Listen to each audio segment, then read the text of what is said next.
Good morning, everyone. It's lovely to have you here this morning for the California Board of Accountancy meeting taking place September 14th and 15th, 2017. We're going to go ahead and do a call to order, and we're going to start with a roll call. And can we start with Ms. Wright? Kathleen Wright. Jose Campos. Carrie Ann Farrell-Hines. Alicia Burhow? Michael Savoy. Mark Silverman. Sonny Youngso Park. George Familat. Dan Jacobson. Sochi Leon. Thank you, everyone. We have a quorum. I'm going to go ahead and start with some opening remarks. The California Board of Accountancy's mission is to protect consumers by ensuring only qualified licensees practice public accountancy in accordance with established professional standards. This mission is derived from the statutory requirement that protection of the public shall be the highest priority for the California Board of Accountancy in exercising its licensing, regulatory, and disciplinary functions. Whenever the protection of the public is inconsistent with other interests sought to be promoted, the protection of the public shall be paramount. So I want to thank you all for being here today. We've had some interesting challenges coming onto the campus, but for the first time, we are proud to host our Board of Accountancy board meeting on a campus that has one of the largest accounting schools in the state. I believe it's the 7th largest in the state, and it's a pleasure to be here today. So I would like to thank Cal State Fullerton for accommodating us. And then before I would open up to public comments, I did want to personally thank the Cal State Fullerton staff, Greg Sachs, Tammy Bowie, Chris Reese, and Jeannie Tran for making it possible for us to be here today to interact with the professors that are teaching our accountancy coursework and our students who are interested in becoming accountants upon graduation. So at this point, I'd like to open up to any public comments. Okay, seeing none, we'll go ahead and move right along. And again, thank you very much for everyone being here today. Oh, I'm sorry. Was there a public comment? Oh, please, if you could step up to the podium, or to the microphone, to the podium. Good morning, everyone. My name is Anna Orozco, and I'm very grateful that you're all here today. Like you said, Cal State Fullerton is a very great campus, and I'm excited to be here to hear all of your information and insight about accounting. Thank you. Thank you very much for being here.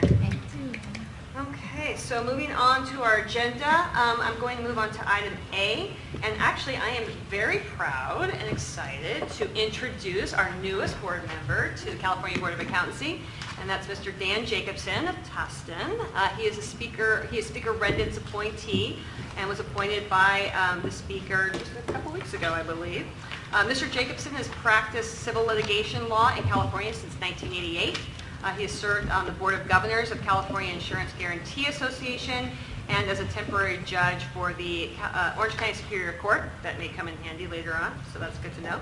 Mr. Jacobson is an adjunct professor of law at Pacific West College of Law, the author of numerous scholarly articles, an expert witness consultant in the field of property, casualty insurance, and the chair of the Democratic Foundation of Orange County. Mr. Jacobson earned his Juris Doctor degree from Thomas Jefferson Law School in 1987, and he has received his Bachelor's of Science in Laws degree from the same institution in 1986. Well, and I personally know Mr. Jacobson, so I was thrilled to hear that you have been appointed, and we welcome you to the board. Thank you very much, Madam Chairwoman. I appreciate it. Thank you. And then at this time, I'm also pleased to welcome the CBA's new legal counsel, Ileana Butu, senior attorney number 3. Ms. Butu joined the Department of Consumer Affairs Division of Legal Affairs in May of 2014. Ms. Butu has represented several agencies within DCA, including the Board of Occupational Therapy, Physician Assistant Board, Osteopathic, I think I pronounced that correctly, Medical Board, holy cow, what is this? Naturopathic Medicine Committee. Thank you. I'm butchering these. Board of Registered Nursing, Bureau of Automotive Repair, Bureau of Real Estate, and Bureau of Real Estate Appraisers, and Bureau for Private Post-Secondary Education. So, wow, that's impressive. Prior to joining the Department of Consumer Affairs, Ms. Butu worked in the private sector specializing in special education issues and litigation on behalf of public school districts and county offices of education. So Please welcome Ms. Butu to the table, and we are pleased to have you here today. Thank you. I'm happy to be here. Okay, moving on to our agenda. So this is my last board meeting. I just wanted to thank you for the opportunity to work with you over the last 6 years and 9 months as your counsel. It's been an honor and privilege to work with this board. As you know, you have excellent staff and you have a very well-oiled machine. And compliment, believe me. And you have great management, and I was proud to work with you and represent you over the last few years. Thank you. It's been a privilege to work with you as well. You've been great about answering all of my questions when I've needed help on things, so I appreciate that. Thank you so much. Okay, so moving on to item C, the discussion of process for annual officers election. Let's see. So it's, at its November meeting, the CBA will be electing a new president, vice president, and secretary-treasurer. The president, vice president, and secretary-treasurer serve one-year terms and may not serve more than 2 consecutive terms. So CBA members who wish to be considered for leadership positions should submit their statement of qualifications to Rebecca Reed, Board Relations Analyst, by October 7th, 2017. So if you have any questions on that, please let us know. And then, along, okay, and then we're going to go ahead and move on to item D, excuse me. So, oh, thank you.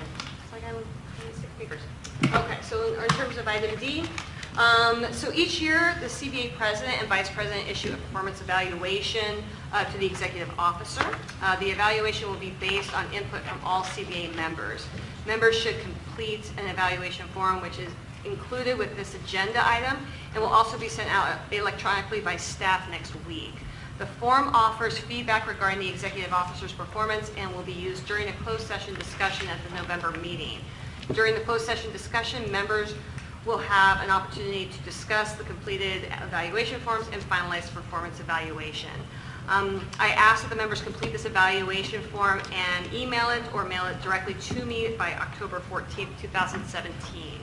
So if anyone has any questions on that, let me know. But I would really appreciate if you could, I know it can be kind of time consuming, but getting those evaluations in are very important, and it gives us some constructive feedback of what we need for the executive officer. Thank you much for that. Okay, so, all right, and then moving on to item E, the resolution for retired California Board of Accountancy member Kay Coe. So I'm going to go ahead and read this into the record. Whereas Kay Coe was appointed by Governor Edmund G. Brown, as she has faithfully served as board member for the California Board of Accountancy from December 3rd, 2013 through March 25th, 2017. And whereas she served as chair and member of the Enforcement Program Oversight Committee, member of the Committee on Professional Conduct, and as a liaison to the Qualifications Committee. And whereas throughout her term of service at all times, Kay Coe gave fully of herself and her ideas and acted forthrightly and conscientiously, always with the public interest and welfare in mind. And whereas Kay Coe has served in multiple positions at the Federal Bureau of Investigation, which included community outreach specialist, supervisory intelligence analyst, and linguist. And whereas she has served as a member of the Board of Visitors of Pepperdine University Graduate School of Education and Psychology. Now therefore be it resolved that the members of the California Board of Accountancy express heartfelt appreciation to Kay Coe for her outstanding contribution where she made during her term of service on the California Board of Accountancy and the Consumers of California. I think we need a motion for this. I move approval. All right. Any discussion? Any comments from the public? Okay. All in favor? Oh, wait, I'm sorry. I know. Call for the vote.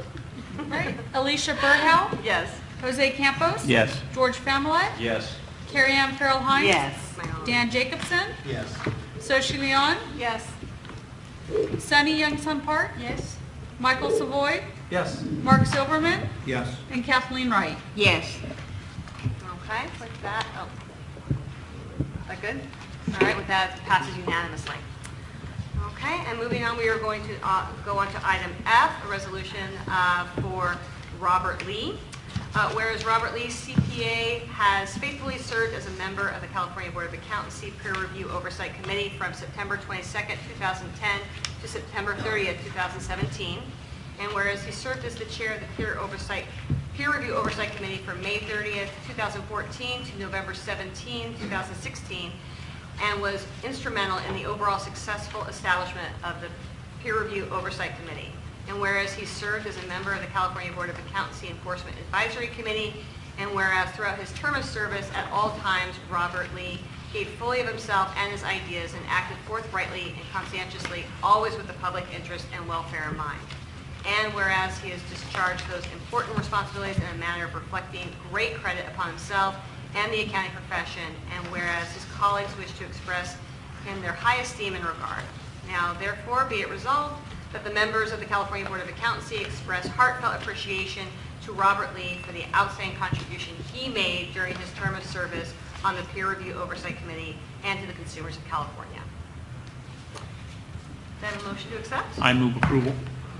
I have a first from Mr. Campos. Second. Second from Mr. Savoy. Is there any discussion? Any comments from the public? Okay, we'll call for the vote. Sunny Youngsun Park. Yes. Michael Savoy. Yes. Mark Silverman. Yes. Kathleen Wright. Yes. Alicia Burhow. Yes. Jose Campos. Yes. George Familet. Yes. Carrie Ann Farrell Hines. Yes. Dan Jacobson. Yes. And Soshi Leon. Yes. All right, with that, it passes unanimously. Thank you very much. Okay, we're going to move on to item G, discussion regarding providing comments to the American Institute of Certified Public Accountants and National Association of State Boards of Accountancy proposed changes in Section 14 of the 7th edition of the Uniform Accountancy Act regarding the use of management accounting titles by non-CPAs. Mr. Franzella. Thank you. So this agenda item is being provided so the CBA can determine if it wishes to approve a letter of comment to be issued to the AICPA and NASBA regarding the proposed changes to Section 14 of the 7th edition of the UAA regarding the use of accounting designations by non-CPAs that include the designation management if conferred by a nationally recognized accounting organization. The UAA exposure draft is provided in attachment 1. Before I move on, I know there was a supplemental memo that was sent to members for an additional comment letter that we received from Louisiana, and it came, I believe, in your second mail-out materials. And for those using the tablet, it's just the next item G. It'll say supplemental memo, and can be scrolled down to. The CBA is being asked to approve the draft response letter, which staff prepared and provided in attachment 2. As the CBA will recall, this topic was initially discussed at its meeting in July. At that meeting, staff noted the proposed changes being exposed for comment may provide challenges to compliance with various CBA rules and regulations. These included the prohibition of the use of misleading designations and that certain services being contemplated in the language, specifically Section 14, subsection Q2, may conflict with the CBA's mobility law. During the deliberations on the topic, Council noted that the proposal would necessitate fundamental changes to the scope of what a CPA license covers. Further, it would require the CBA to make substantive amendments to the definition of the practice of public accountancy and title protections. So on page 4 of your materials, I've included items that were expressed by the CBA during its meeting, and the two major concerns raised by the CBA are that California's rules and regulations have sought to keep out confusing designations and have tried to keep the definition of CPA clear to consumers, and secondly, the proposal could open up the possibility for organizations to begin to challenge and create multiple designations, which could be detrimental to consumers. The CBA was copied on 8 comment letters from various state boards. The first 7 are attachments 3 through 9 of your materials from Guam, Mississippi, Montana, Nevada, North Carolina, Oregon, and Utah. The 8th letter was the supplemental memo from Louisiana. As noted in the original item and located at the bottom of page 4, all 7 states that we initially received raised issue with the proposed changes, with 4 of the states outright opposing the proposal, and 3 states noting they could not endorse the proposal. Only Louisiana offered a letter of support. Staff had prepared a draft letter for CBA consideration and approval. If approved, the letter will be sent on or before the close of the comment period, which is at the end of this month. Staff recommend the CBA approve the draft comment letter, and if any changes or edits are necessary, to delegate to the CBA president the authority to work with staff to finalize the letter. With that, I'm happy to turn it back over to the president, and I'm happy to answer any questions members may have. Okay, thank you very much for that. Are there any questions by the board? Has the board had a chance to review the letter to see if they want to add any comments to it, or do they feel that this is sufficient moving forward, or do you need more time? Just as a point, it needs to go out by the end of this Yeah, month. So this is exactly. So it needs to go out by, so September 29th is kind of your drop dead deadline, so. I think it was it was pretty straightforward. You know, we talked about this at the last meeting and it detailed what our concerns were, and having the letters from other jurisdictions just gives us some, affirmation that we weren't being unreasonable in our consideration of this matter. So I think it's a good letter. As a matter of fact, I would move that we Why, thank you for that. I move that we approve the letter to be sent to, reflecting our comments. Okay, so I have a first by Ms. Hines. I second. All right, I saw Ms. Leon first, so I'm going to go with a second. Is there any other questions or comments or discussion? Any comments from the public? That was for you, Ms. Shields. So, okay, with all of, seeing none, we'll go ahead and call for the vote. Okay, so she Leon, Yes. Dan Jacobson, Yes. Carrie Ann Farrell-Hines. Yes. George Familet, Yes. Jose Campos. Yes. Alicia Burhow. Yes. Kathleen Wright, Yes. Mark Silverman, Yes. Michael Savoy, Yes. and Sunny Young Sun Park. Yes. Okay, with that, it passes unanimously. Thank you very much. Okay, moving on to item H, update and discussion regarding the Peer Review Oversight Committee's evaluation of the peer reviewer population. Again, Mr. Franzella. Thank you. So this item is being provided to the CBA to allow members an opportunity to review written responses that staff received and the CBA received from the AICPA and CalCPA to the PROC, the Peer Review Oversight Committee's letter regarding peer reviewer population. Staff is requesting the CBA to review and discuss the written response letters and approve the draft response letter to the AICPA and CalCPA requesting further information. So by way of a little bit of background, just over a year ago, the CBA assigned the PROC the responsibility of evaluating the peer reviewer population.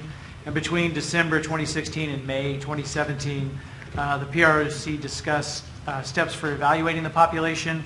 And at the end of May, the PROC chair sent a letter to the AICPA and CalCPA requesting information and statistics, which is attachment 1 to your materials. The CBA received response letters from the AICPA, which is attachment 2, and CalCPA, which is attachment 3. The primary source of information regarding the peer reviewer population, though, is found in the AICPA's response letter.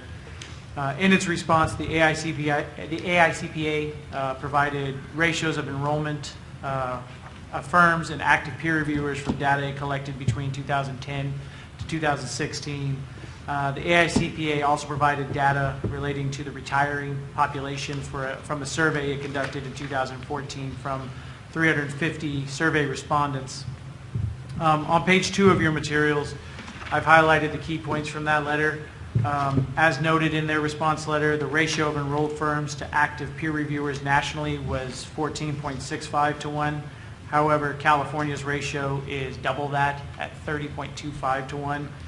And of the 350 respondents to the AICPA survey, nearly half of the peer reviews were performed by reviewers 61 or older, and that 40% did not intend to retire before 2020. The AICPA's response did not address certain CBA questions, including any benchmarks regarding an appropriate ratio, a breakdown of peer reviewers in areas of industry and specialties, and the ability to produce statistics requested by the CBA.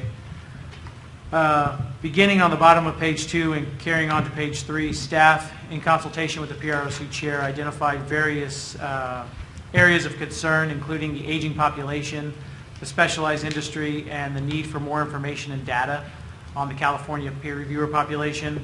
Specific to aging, while the AICPA noted that 40% did not intend to retire prior to 2020, that means 60% do plan to retire before 2020, and they performed over half the peer reviews required. Further, the AICPA did not provide any information to support its conclusion that the existing pool could absorb the peer review needs, especially since nearly half of the peer reviews were performed by individuals over 61 or older. So to ensure that the CBA and the PRC can assess and draw conclusions on the population, additional information is needed from the AICPA and CalCPA. As peer review is a requirement for license renewal, a decrease or shortage of peer reviewers could have a negative impact on licensees. So staff have provided a draft letter and attachment 4 to be sent to the AICPA and CalCPA seeking additional clarification on the peer reviewer population. Staff requests the CBA to approve the attached letter, and if any edits are needed or necessary, to delegate to the CBA president to work with staff to finalize the letter. And again, I would like to turn discussion back over of this topic to the president, and I'm happy to answer any questions members may have. Thank you, Mr. Franzella. Are there any questions or comments from the board?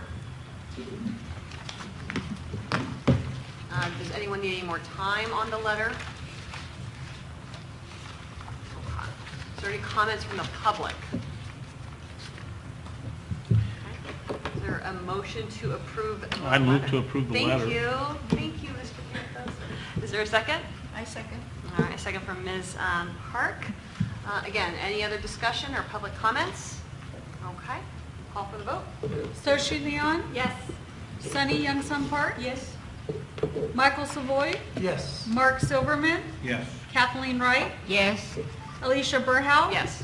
Jose Campos, Yes. George Familet, Yes. Carrie Ann Farrell Hines, Yes. and Dan Jacobson. Yes.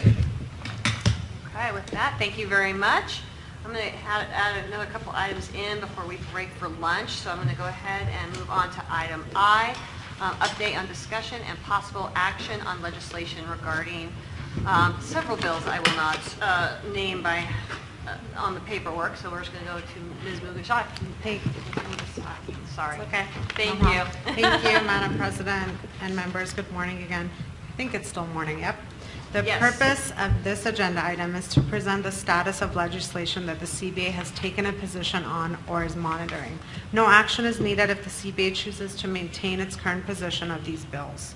The CBA's 2017 legislative tracking chart is in your attachment number 1, and it contains all bills on which the CBA has taken a position and is monitoring. No amendments were made which would warrant the CBA to change positions. There were 2 bills discussed in July that staff were requested to report back at this time. These are AB 1190 and SB 244. At its July 2017 meeting, the CBA voted to update its support letter for AB 1190. This was in response to the author's office request to confirm the CBA's support position of the bill in light of the amendments to the bill. This letter and all position letters can be found in your attachment 2. AB 1190 passed the legislature and is currently on the governor's desk. During the same meeting, staff was directed to attend DCA's legislative roundtable and clarify DCA's concerns on SB 244 relating to the Information Practices Act.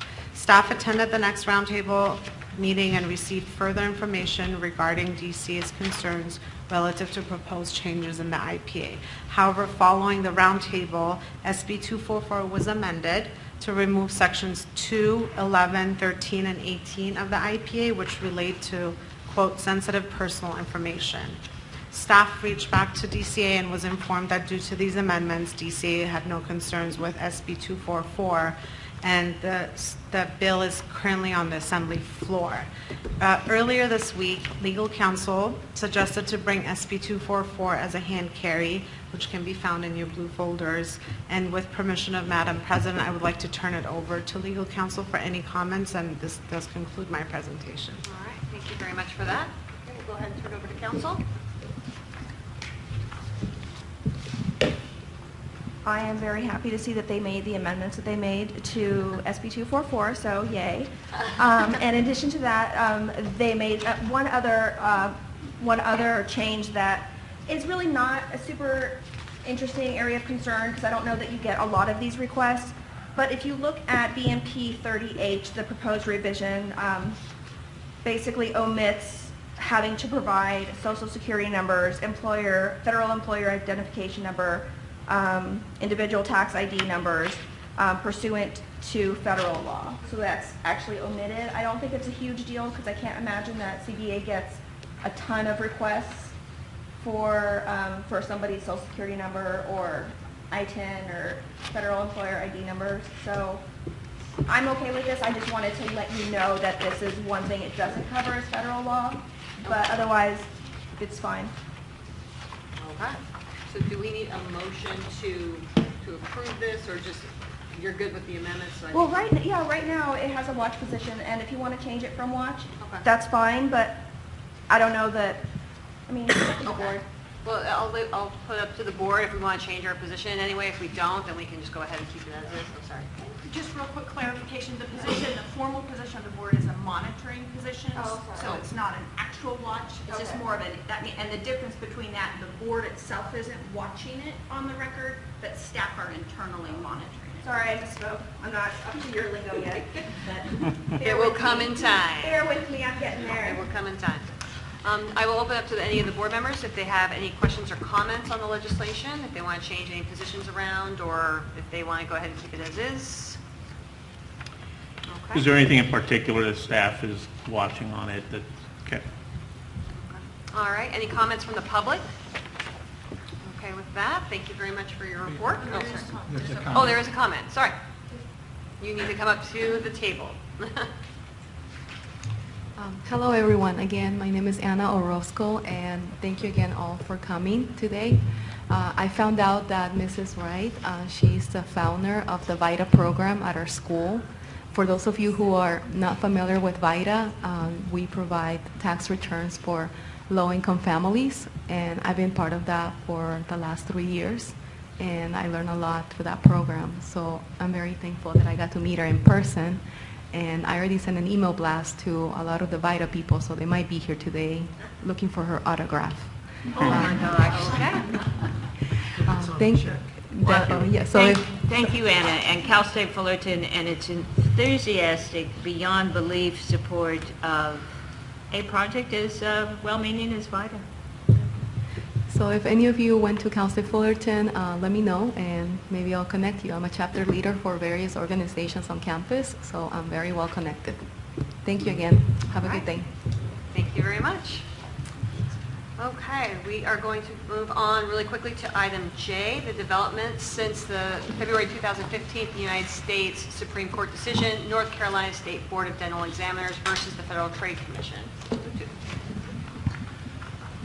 This is a very, very brief update. It's just to let you know that on November 7th of this year, the FTC is going to have another Economic Liberty Task Force meeting. They're having a roundtable to examine the empirical evidence on the effects of occupational licensure.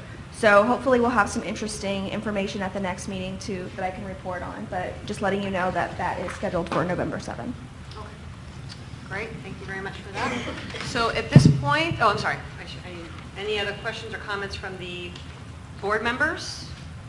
And any questions or comments from the public? Ms. Shields is going to make me, I'm always going to remember Ms. Shields for that. So I always question the public. Well, thank you for that. So at this point, I'm going to go ahead and we're going to move on to our lunch break. I was trying to get as much stuff done before that happened. For the board members and folks tonight, we have our retirement dinner for our former board member, Larry Kaplan. That's going to be that we're going to be having in Brea. So if you have any questions, please see Rebecca or myself regarding that dinner tonight. And she's collecting payment. So there's nothing free, especially here at the Board of Accountancy.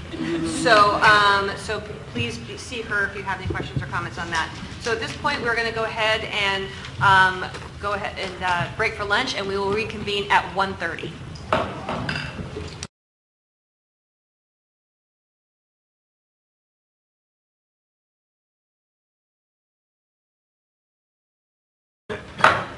right, good afternoon. Welcome back to the California Board of Accountancy, taking place on September 14th here at Cal State Fullerton. We're going to go ahead and continue with the agenda, and we're going to go on to item 2, the report of the Vice Presidents. Mr. Savoy. Thank you. This item is to recommend the appointment of Mike Johnson and Jim, hope I don't butcher his name, Sanji, thank you, to the Enforcement Advisory Committee. The Enforcement Advisory Committee assists the CBA in an advisory capacity with enforcement activities. This includes reviewing closed investigation files, providing technical guidance on open investigations, and participating in investigative hearings. I have conferred with the CBA Executive Officer, Patty, to verify that the individual has met the appropriate requirements for license renewal and has demonstrated the skills and knowledge to serve as a member of the Enforcement Advisory Committee. I recommend that Mike Johnson be appointed as a member of the Enforcement Advisory Committee effective October 1st, 2017 through September 30th, 2019. Can I entertain a motion? Sorry. I know you love I move approval. Great, thank you, Mr. Campos. Is there a second? Second. All right, second from Mr. Silverman. Is there any questions or discussion? Any comment from the public? Okay, we'll call for the vote. All right. Alicia Burhow. Yes. Jose Campos. Yes. George Familet. Yes. Carrie Ann Farrell Hines. Abstain. Dan Jacobson. Yes. Soshi Leon. Yes. Sunny Youngsun Park. Yes. Michael Savoy. Yes. Mark Silverman. Yes. And Kathleen Wright. Yes. All right, with that, the motion passes. Thank you very much. I further recommend that Jim Sanji be appointed as a member of the Enforcement Advisory Committee effective October 1st, 2017 through September 30th, 2019. Is there a motion from the board? I move. I move, okay, second? Okay, go with Mr. Campos as a first and second from Ms. Wright. Any comments or questions from the board? Any comments from the public? He's That will call for- terrific. I'm sorry? He's terrific. Oh, Okay, all right, duly noted. Okay, with that, we'll call for the vote. Kathleen Wright. Yes. Mark Silverman. Yes. Michael Savoy. yes. Sunny Youngsun Park. Yes. Soshi Leon. Yes. Dan Jacobson. Yes. Carrie Ann Farrell Hines. Yes. George Familet. Yes. Jose Campos. Yes. And Alicia Burhow. Yes. Thank you, the vote passes unanimously. My next item is to recommend the appointment of Brad Halsworth and Michael Williams to the Qualifications Committee. The Qualifications Committee assists the CBA in its licensure activities by reviewing the experience of applicants for licensure and making recommendations to the CBA. This includes conducting work paper reviews with the applicant or the employer present to verify that the responses provided are relative of the requisite experience for licensure. I have conferred with Patty Bowers to verify that each individual has met the appropriate requirements for license renewal and have demonstrated the skills and knowledge to serve on the Qualifications Committee. I first recommend that Brad Halsworth be appointed as a member of the Qualifications Committee effective October 1st, 2017 through September 30th, 2019. A motion from the board? I so All right, thank you, Mr. Jacobson. Is there a second? Second. Second from Mr. Silverman. Any comments or discussion? Any comments or any public comments from the audience? That will call for the vote. Sunny Youngsun Park. Yes. Michael Savoy. Yes. Mark Silverman. Yes. Kathleen Wright. Yes. Alicia Burhow. Yes. Jose Campos. Yes. George Familet. Yes. Carrie Ann Farrell Hines. Yes. Dan Jacobson. Yes. And Soshi Leon. Yes. Okay, with that, the vote passes unanimously. I lastly recommend that Michael Williams be appointed as a member of the Qualifications Committee effective October 1st, 2017 through September 30th, 2019. Okay. Is there a motion from the board? I move approval. I second it. All right. A motion from Mr. Campos, a second from Mr. Jacobson. Any questions or comments from the board? Any comments from the public? With that, we'll call for the vote. Okay, Soshi Leon, Yes. Dan Jacobson, Yes. Carrie Ann Farrell Hines. Yes. George Famulett. Yes. Jose Campos. Yes. Alicia Burhow. Yes. Kathleen Wright. Yes. Mark Silverman. Yes. Michael Savoy. Yes. And Sunny and Sunpark. Yes. Okay, with that, the vote passes unanimously. Congratulations to all the appointees. Okay. Sorry. At this time, I have no appointments for the peer review oversight committee. All right, thank you very much, Mr. Savoy. Moving on to item 3, the report of the Secretary Treasurer, Mr. Silverman. Thank you, Madam President. I'm pleased to present the year-end financial report. The CBA's fiscal year 2016-17 budget was $14,350,000. As shown in attachment 1, the CBA collected approximately $9.8 million in total revenue in that fiscal year, a significant increase from the previous fiscal year.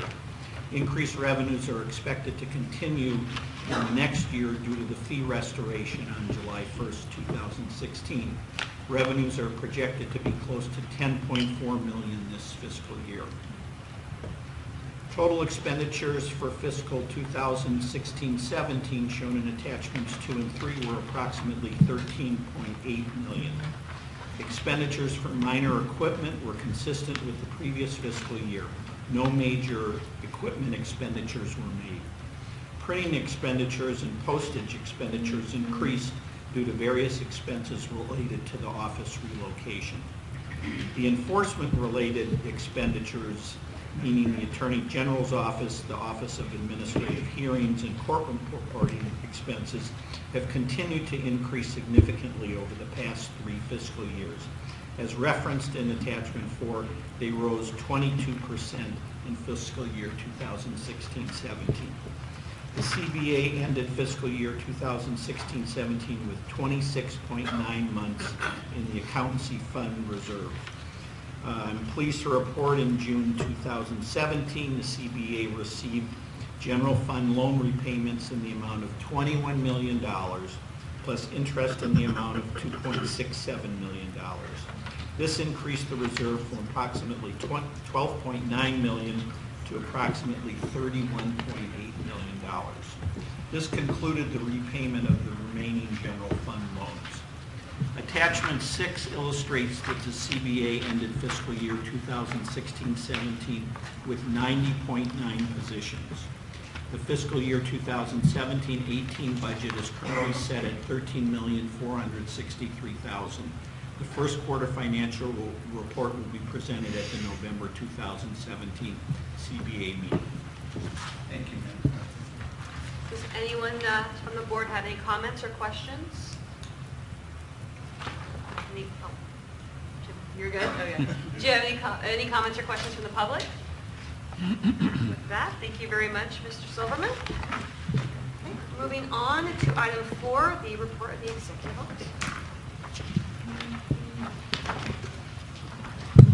Thank you, Madam President. So the first item under my report is item 4A, and that is an update on staffing. And this will be bittersweet. I do have an update on staffing that impacts the CBA's management team. And that is our licensing manager, Miss Veronica Daniel, has accepted a promotional opportunity with another agency, still under the Department of Consumer Affairs. She's going to be going to the Bureau on Cannabis. And so her last day with the board will be this next Tuesday. So Veronica has been with the board now for 9 years, approximately 9 years. And many of you have worked very closely with Veronica because prior to her appointment to the board's management team, she was part of our executive office and was a regular attendee at all of our board meetings, worked very closely with our board members and our stakeholders. She has been key in those 9 years. Many of our successes that we have enjoyed at the Board of Accountancy, she has had a direct input or personally have impacted and made it possible for those successes. And so it is with a heavy heart that I would like all of us to congratulate her on this promotion and wish her well in her next phase of her civil service career.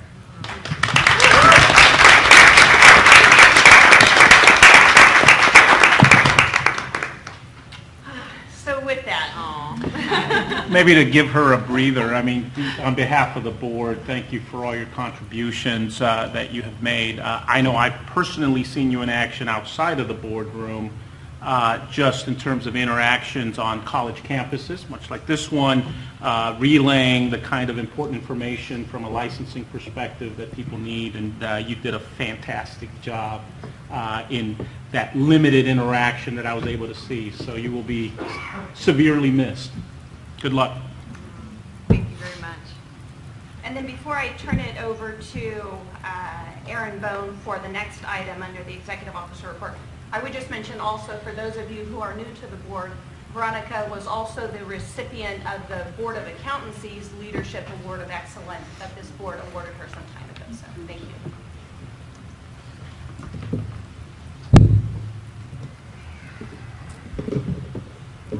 Take it away, Mr. Bone. All right. Thank you, Madam President. The purpose of this next agenda item is to present the fiscal year 16-17 CBA annual report. The annual report discusses the major initiatives and accomplishments of the CBA during the prior fiscal year as we work to fulfill our mission to protect consumers. The report is made available to key stakeholders and is published on the CBA's website. At this time, I would like to speak just briefly to some of the items discussed in the report. First, I'll start with some numbers. The CBA took disciplinary action on 94 matters, which is a 13% increase over last year. The Enforcement Division received over 2,500 complaints, and nearly 2,200 were assigned for investigation. The Licensing Division processed more than 7,000 first-time and nearly 19,000 repeat CPA exam applications, and issued more than 3,300 CPA licenses and almost 350 firm registrations. Also, licensing processed more than 45,000 renewal applications during this time. Fortunately, the CBA's loans to the general fund were repaid in full. We received repayment of principal in the amount of $21 million and interest payments totaling more than $2.6 million.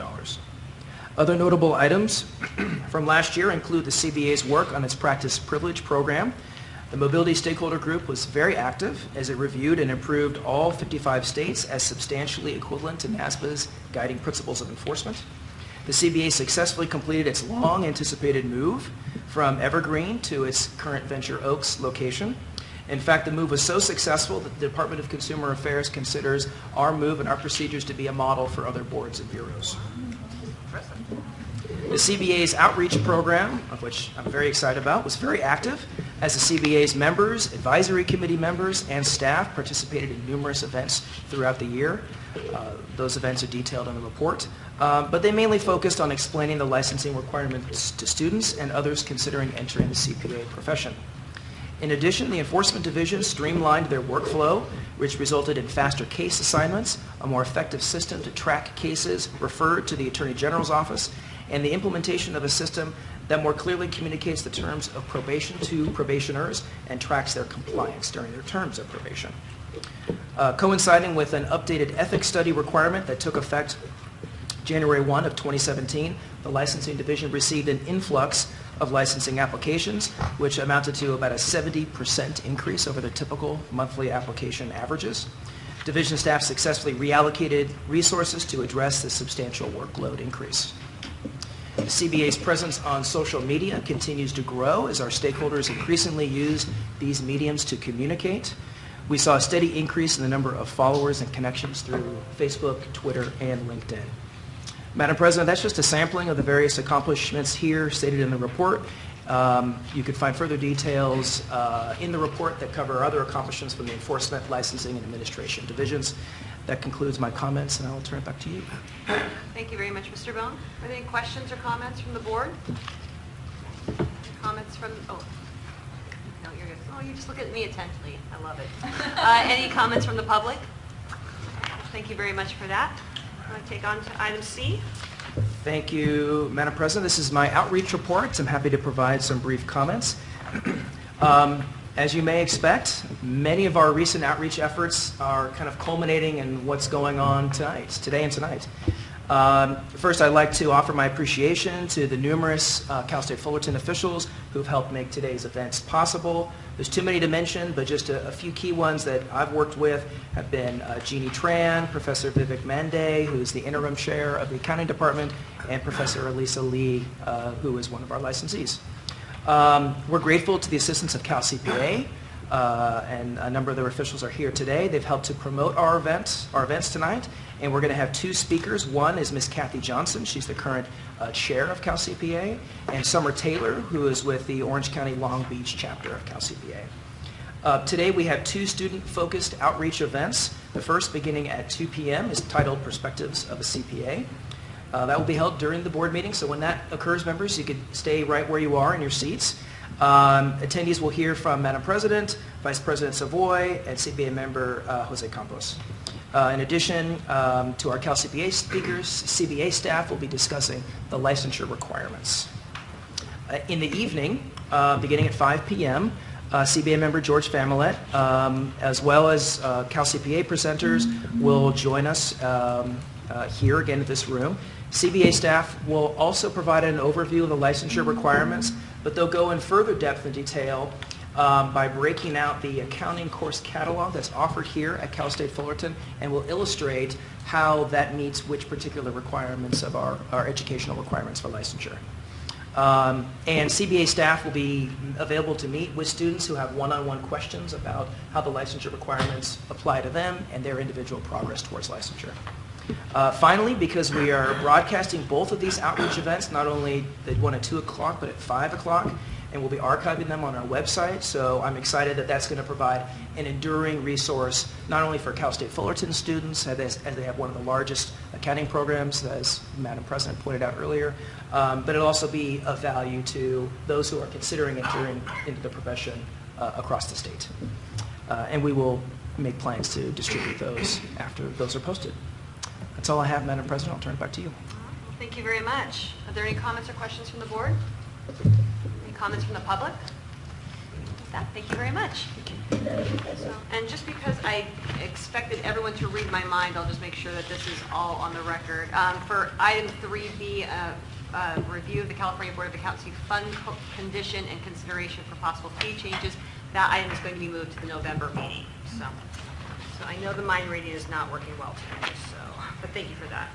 Okay, we're going to go ahead and move on to item 4D, discussion and possible action on proposed legislation to amend Business and Professions Code Section 5100 to further define that for purposes of subsections D, H, and I, that certified copies of records of the disciplinary or other actions taken against a licensee shall be conclusive evidence of the events related therein for purposes of determining discipline. So we'll go ahead and have Mr. Franzella and obviously Mr. Sani, but we'll go ahead and start with Mr. Franzella. Thank you. So the purpose of this item and the action being sought from the board is basically twofold, or potentially twofold. The CBA is being asked to further clarify its position regarding Business and Professions Code Section 141 regarding the conclusive evidence of the events documented in certified copies of the record of disciplinary actions taken by other agencies. And if the CBA's position is to remain consistent with BPC Section 141, then staff are requesting that the CBA approve proposed legislative language to amend into its own Practice Act into Section 5100 to further clarify this position and direct staff to seek inclusion of bill language in either the 2018 Omnibus Bill or, if necessary, seek an author to carry the legislative proposal. There's quite a bit of information in the paper. I'm not going to go into a considerable amount of detail. Mr. Sani's here with me to kind of go into the legal components of it, especially as it relates to the brief, the reconsideration brief that the staff had filed in relation to the matter that's attached, the Kaiser matter. Recently, the CBA adopted a decision in the matter of the first admitted accusation against Jerome S. Kaiser, and that's in attachment 1. It includes the proposed, or includes the corrected decision, as well as the first amended accusation. And The results of the recently adopted decision have a potential to greatly impact the process by which the CBA handles matters involving discipline by other agencies, and most notably the SEC and PCAOB and other state boards of accountancy. Primarily, in that decision, Kaiser was allowed to impeach and challenge the findings of another prior final agency decision, and it communicates to the Office of Attorney General and to staff that it might be the board's position that we may not be able to rely upon these findings as conclusive for the purposes of determining discipline as mandated by the legislature. And instead, the AG's office and staff must be prepared to investigate and prove the underlying facts found by the agency in order to refute the denials and the defenses that licensees may interpose following the issuance of an order. And the reason why this is of significant concern to the Enforcement Division to make sure that is twofold. One, we want to make sure we're implementing the directives of the board and following the manner in which it wants to have its enforcement matters handled. And secondly, we have a substantive number of cases that result in discipline that come out of the SEC, PCAOB, and other state boards of accountancy. So within your memo, primarily on page, I believe it's 6, I've highlighted the Enforcement Division's process related to handling these matters, but I'd like to turn over the discussion to Mr. Sani to kind of discuss with the board the more legal aspects as he prepared the brief, and I'm not an attorney, so. There you go. All right. Although he does a good job imitating one. Yes, he does. And we tend to coincide on our legal thoughts. In the time allotted here, I think what I'd like to do is actually just highlight 4 points, 4 potential repercussions of this decision. And not just the Kaiser decision, I would tell the board that the issues that are illustrated by the Kaiser decision have been visible to me for a number of years. And so this was an issue that I was just trying to find whether or not we would ever really have to deal with it head on or not. Consequently, I believe that this amendment would be justified regardless of whether the board had rendered its Kaiser decision. But having rendered the decision, it brings the issues to the forefront. The first repercussion is that opposing counsel that we deal with in this area tend to be very experienced. They monitor the decisions of the board. They put them in their files, and they, when they get cases that deal with these issues, they pull them up.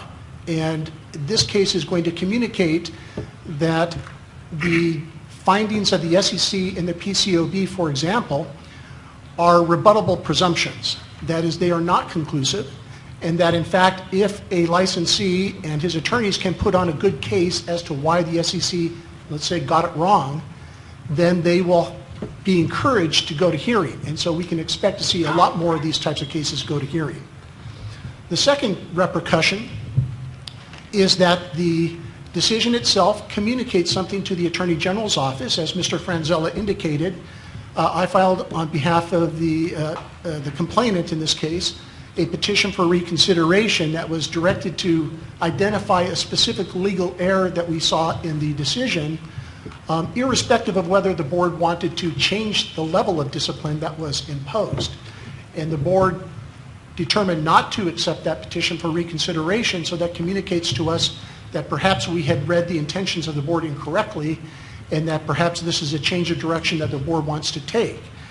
So the third repercussion is that when we get these cases in the future, in fact, as I have many of these cases now, we're called upon to evaluate whether or not the investigation that we have already taken is sufficient in order to go to hearing. For example, in the Kaiser case, about 3 weeks before the hearing, the opposing attorney gave me all the SEC investigative materials that had been used by the SEC. It included roughly 11 or 12 transcripts of testimony taken under oath by the key participants. After my review of that material, it became abundantly clear to me, in my judgment, that the SEC had a very strong case. One of the key witnesses relied upon, however, by the SEC was not even located in California. He was located in Florida, outside of our ability to subpoena him for trial. So even had we been aware of how this board would have treated this case and had the foresight to understand that, we would not have been able to call that witness to testify to perhaps tell a different account of the events in question So we would have been frankly hamstrung by our inability to rely upon the conclusive nature of the SEC's decision. When we get a new case, we will likely, depending on our review of the case, request further investigation from the CBA. This will require the CBA, either itself or through our assistance, to procure the SEC's investigative files, a process which usually takes months. We will probably want to take the investigation hearing testimony of the licensee to find out what facts are truly in dispute. And if there is a substantial dispute, we will probably seek to take the testimony of other key participants. All this so that we can refute any effort by the licensee to deny the allegations contained or the findings contained in the SEC's order. And so it has a significant impact on the direction that we will be taking. If we were going down the fast lane relying upon these orders, we have now gone into the fourth lane in a traffic jam, and we will be taking a different direction. And that can be a fair and appropriate way to do this. We'll never complain if the board wants us to conduct extensive and lengthy investigations. That's certainly within the board's direction, and we will do that.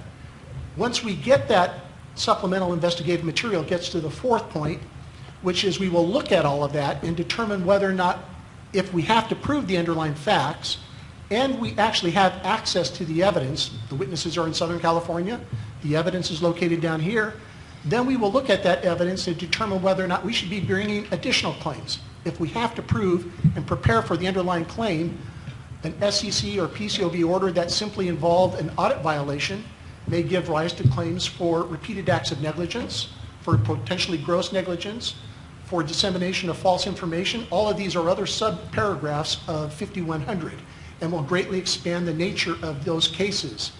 We have done that type of investigation in a limited number of cases. I'm comfortable doing it, but we do it in special cases, and yet this will make it sort of a standard procedure. What the current statute that is before you, their proposed amendment, would do is make explicit that the provisions of 141 applies in 5100. And we believe that that will clarify a problem, in my view, that the legislature did when it adopted 5100L back in 2002. It didn't incorporate the provisions of 141A expressly saying that all these orders are in fact conclusive. So we have to use now two statutes to prove our cases. So we do recommend that the board pursue consideration of this proposal. Just one quick point. The amendment that is being proposed in Attachment 7, if the board agrees that in the spirit of 141 that the matter is conclusive evidence, then the proposed amendment, in consultation with the Attorney General's office and counsel, we would propose that the board more or less adopt a position that allows us to prepare statutory amendments and then bring those to November, because in consultation with counsel there could be some ambiguity with this particular language, and we want to solve any of that prior to having the board adopt it and us seeking it put into the omnibus bill or seeking a bill's author for the bill. So with that, I'm happy to turn it back over to Madam President and answer any questions. Okay. Any comments or questions from the board? Ms. Wright? Thank you. I had made a note, and I fully support what you're suggesting, so this is not meant as anything other than just a comment that I had as I read through the proposed language. CBA should be, would it be more appropriate, not necessarily better, but more appropriate if CBA would be given authority to accept rather than be required to accept? In other words, CBA would have, and maybe let me ask the question this way, would CBA have the right to reject an SEC or PCAOB determination in the event that we would want to do so? Well, the board with this language? Well, the board always has its discretion whether at a stipulated settlement or in reviewing a proposed decision to frankly reject it. So absolutely. It's within the board's direction. This is all prompted, in fact, by examination of what the board has done. Right. And so we want to act consistent with the board's intention. You're our client. So you would, I don't think that would require the adjustment of the language, but the board always is the final arbiter, the trier of Okay, fact. if you that will. was my only point. Mr. Jacobson? Do you read Kaiser as, does Kaiser say that events relating therein are facts or legal conclusions, or both? I think it's both. I think events was described to be a very broad term that encompasses facts, orders, the entire panoply. It's certainly an issue that we would look at. The legislature contemplated in 141 subsection B that the boards can adapt this to their own particular needs. But in 2002, we just didn't adapt that or adopt that other conclusive language. We're entitled still to rely on 141A because we're within the Department of Consumer Affairs. It's just not directly in our statute, which I think has generated this confusion. It does seem to me like this board would be able to, I agree with you, that this board would be able to adopt its own procedure. Conclusive presumptions, which is the opposite of what you're talking about Kaiser says, which is a rebuttable presumption, are scary to me when they come up to, because a conclusive presumption means that's it. You can't argue against it. You just bring this in and it's over. In fact, it also contains inherently some constitutional issues. For instance, back in the early 90s, late 80s or so, there was a U.S. Supreme Court case that I recall talking about that negated a California law statute that said that if that a man was conclusively presumed to be the father of a child if he was living with the wife, with his wife at the time, that sort of thing. And now it's still says there's something like there's a conclusive presumption, but then it says except if you bring in blood tests that say something different. So it's really not a conclusive presumption. So I worry about it constitutionally. I also worry about it from a fairness point of view when it comes to the facts. Well, for that reason, am I over time, or can I just respond to that one point? By all means, please. For that reason, we had proposed in that legislation to say that the purpose of that conclusive finding is for the limited purpose of determining what level of discipline will be imposed. And that we think is consistent. So it can't be used, for example, to say you in fact committed security fraud, therefore we're going to allege a claim for fraud, for all these other violations. They're not bound by that. That's only being used for this limited purpose of taking a SEC decision and then deciding, well, is this fraud or is this a little audit violation? And the board has to have some facts, something they can rely upon when it makes that determination, and that's what this is intended to accomplish. And it's really intended to be focused and limited. I would be happy to support conclusive presumption with a certified copy of a judgment or something that this was the conclusion. But as to the facts, even if someone is in Florida, you can get a Florida court to order them to come to get a petition of Florida court to order them to come here. I know it's a hassle, but sometimes being fair is indeed a hassle. And so as to the facts, I would say that there should be a rebuttable presumption, which still means you bring in this paper, it's certified, you lay it down, it's over, unless now the burden of proof shifts to the other side, and they have to prove that what the paper says is not correct. So that would be the status quo then by the Kaiser case. That's what I would support, perhaps with a conclusive presumption as to the legal conclusions. Yes, Ms. Shields? Just for clarification, I think what we're talking about is the fact that, like criminal convictions, the agency shouldn't be required to relitigate the case that already happened in another jurisdiction. The due process issues are addressed because that person had an opportunity at that venue or jurisdiction to make all of those arguments that they didn't commit fraud or that they weren't willful, they shouldn't be allowed to relitigate that question again in this forum when it's already been decided in a prior jurisdiction. Just like you can't argue that you didn't commit murder when you've been convicted in criminal court. You can't make that argument in this administrative forum.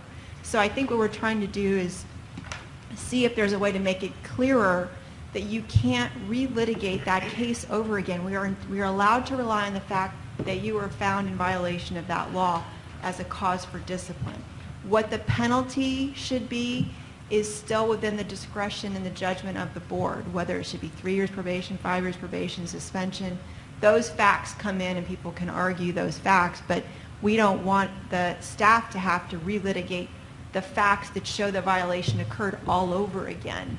That's the question, is can we rely on the fact that that violation's already been proven and not have to relitigate that? And the board will always have the chance to reweigh the mitigating and rehabilitation of a person, but we won't have to go back and try to relitigate whether someone engaged in securities fraud or whether they just if they were negligent or made a mistake.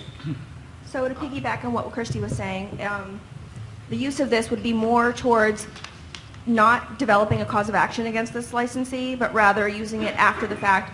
So they would use 5100 D or L or H as the cause, and then in determining the discipline for that cause, they would be able to conclusively rely on the fact that that happened, or that they were found that they had done a willful whatever it was, fraudulent act, whatever the conduct was, or whatever they were found guilty of. Does that make sense? That does. And Okay. so then are we not talking about facts, just the legal conclusion? I'm supportive of a conclusive presumption as to the legal conclusion of a American jurisdiction. Well, in the case of the SEC and PCOB orders, all of the legal conclusions are conclusions of mixed questions of fact and law, that there was a commission of securities fraud under 10B, for example, or that there was this unprofessional conduct for violation, PCOB audit standards. And so it's a mixed question. You really can't segregate it neatly. And so we're really only saying that we'll take that as a given, and they can show us that they did 100 hours of continuing education, that they reimbursed everyone who lost money. They did all these things to rehabilitate and mitigate the damage. And the board could still decide to reach whatever result and discipline it wants to impose.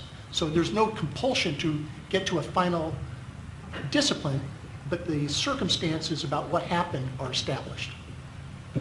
I'll rest on this. If it's a rebuttable presumption,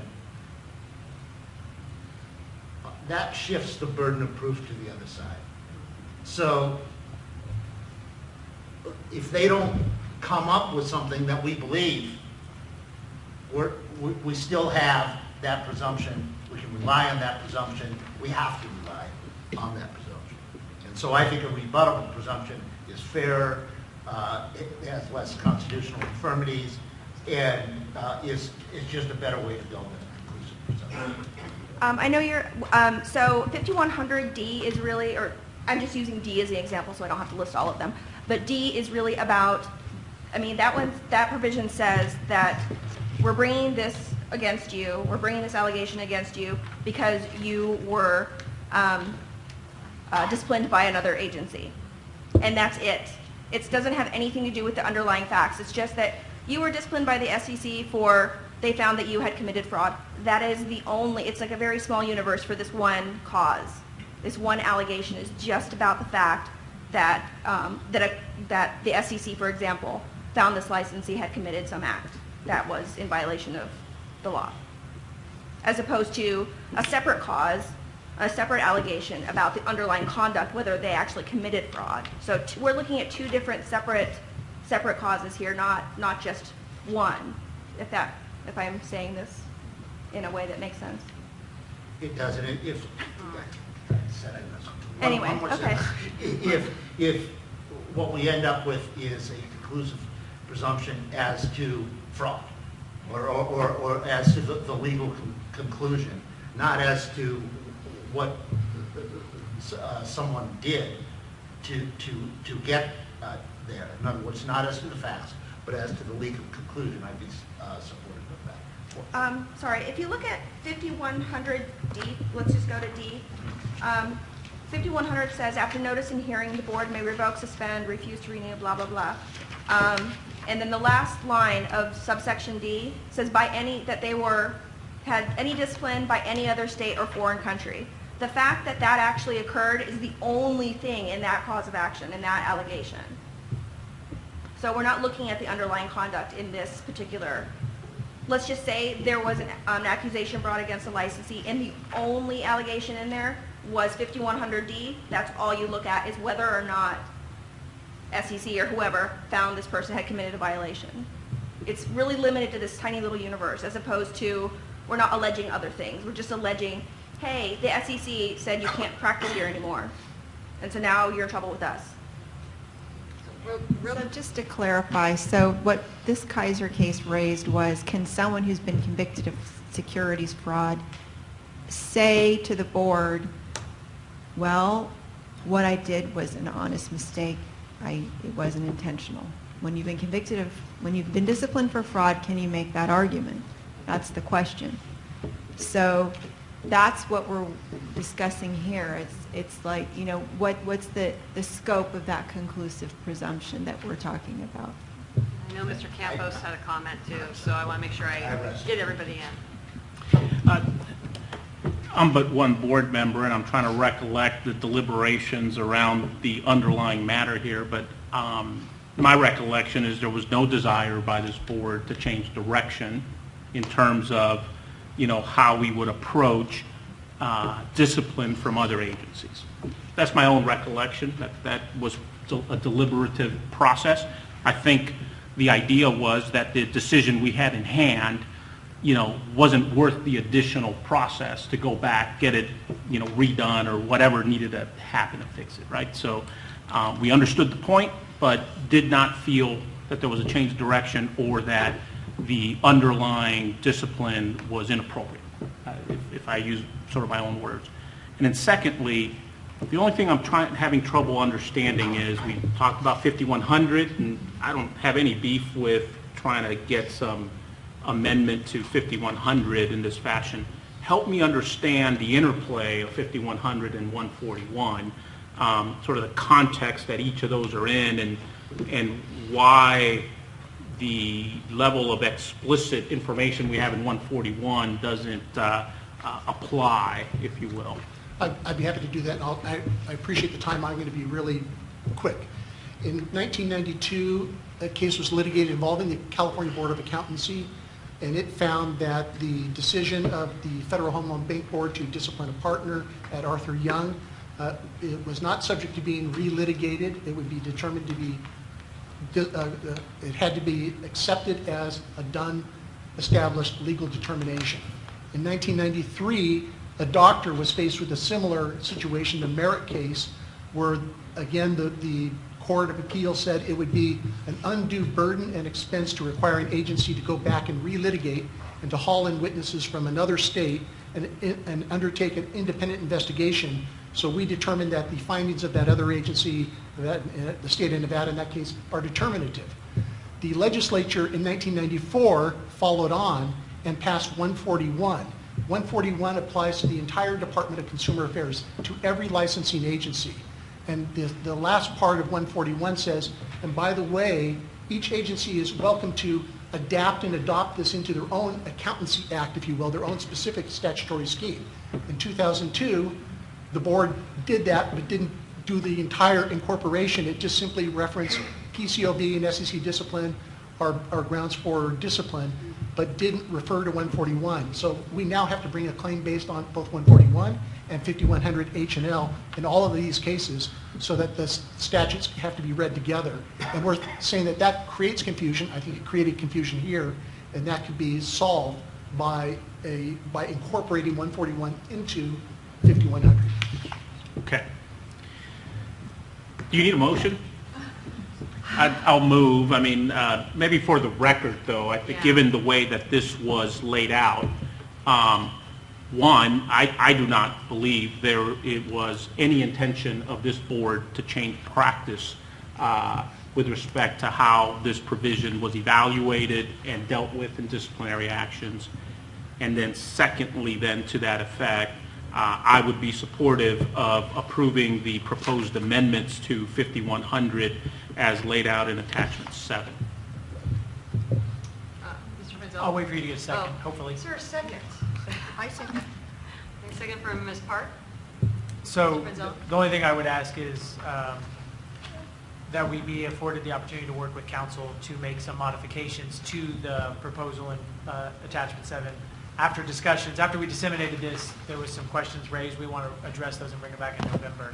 But we can work off of that motion just with a slight, work with council and bring it to you in November if that's okay. Would you like to offer that friendly amendment? It would have been nice if it was in the recommended word. No, I'm just kidding. Yes, I'm completely fine to amend the motion to work with council on any final modifications. Okay, that's beautiful. Are you okay with the amendment? Oh, yes. All right. It sounds like you guys are trying to bring these two provisions some consistency. Agreed. Right? Ms. Wright? I think she just asked my question. Can we clarify that 141 is incorporated in this modification? Yes. It's just not referenced as, maybe it's in there, but You it's mean in just the not there proposed- per se. In the proposed legislation? Yes. Yes, we've taken the language right out of 141, but we Oh. limited it a bit in its application, but we're going to have discussions to make sure we Okay. have that limiting language so that it deals with any claims of due process. That's on our mind. We don't want to run afoul of that. We think we can avoid running afoul of that issue, and so we will get that language put together for the board's consideration maybe in November. Question. So it isn't as simple as just cross-referencing to 141. The idea is just bring in the language that's relevant for 5100. Is that what I'm hearing you say? that we're going to use it to determine discipline, or determine how, the level of discipline that will be applied. That's my understanding of our conversation. Yes, we're actually trying to limit it. We don't want to create the situation where a licensee says, oh, you're finding that I committed fraud, so now you're going to bring a separate claim under fraud, and I'm going to be bound by that in all other proceedings. This is only to assist in the determination of what discipline to impose. The discipline itself is based on the actual SEC or PCOB or other state order. Yes, Mr. Jacobson? It seems to me from my reading, I think you would agree, that 141 is a more general statute, and 5100 is specific as to this body. Correct. So, 141 has this, and 5100 you can do what you want. We can do the matters with which we deal can be dealt with in a specific way that doesn't violate 141. So, anyways, having said that, and I will, I still think that a rebuttable presumption would address these concerns, because if someone does come in and say that it was an innocent mistake or something like that, better have some darn good proof, or we're just going to stick with the presumption. All right, any other questions or discussion? Any comments from the public? Okay, with that, we'll call for the vote. Alicia Burhell, Yes. Jose Campos, Yes. George Familet, Yes. Carrie Ann Farrell Hines, Yes. Dan Jacobson, No. Soshi Leon, Yes. Sunny Youngsun Park, Yes. Michael Savoy, Yes. Mark Silverman, Yes. and Kathleen Wright. Yes. Okay, with that, the motion passes. Okay, so we are going to go ahead and move on to item 7. Thank you very much, gentlemen. Sorry about that. It was a lengthy discussion, but you guys did great. We're going to go ahead and move on to item 7, which is the California Board of Accountancy presentation, Perspectives of the CPA. So we have our guests in the audience ready to go, so we're just going to go ahead and set up real quick for 30 seconds, and then we'll get going.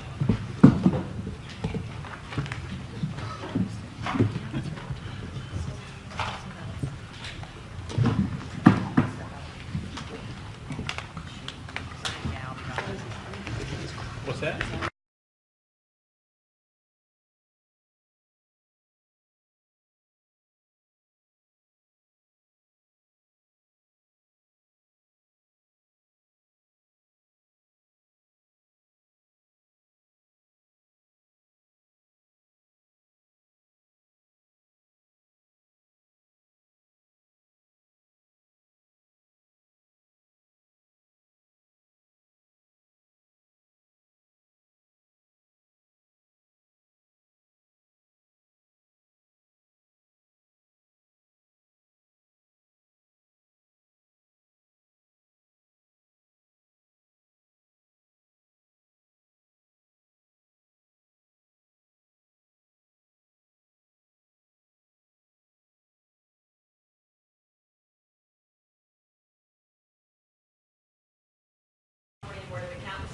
It is a pleasure to welcome both our in-person attendees and those watching online to Perspectives of the CPA.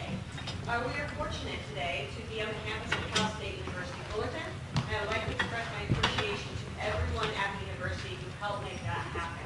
The California Board of Accountancy is governed by a 15-person board, 8 of whom are public members, and 7 are CPAs licensed in California.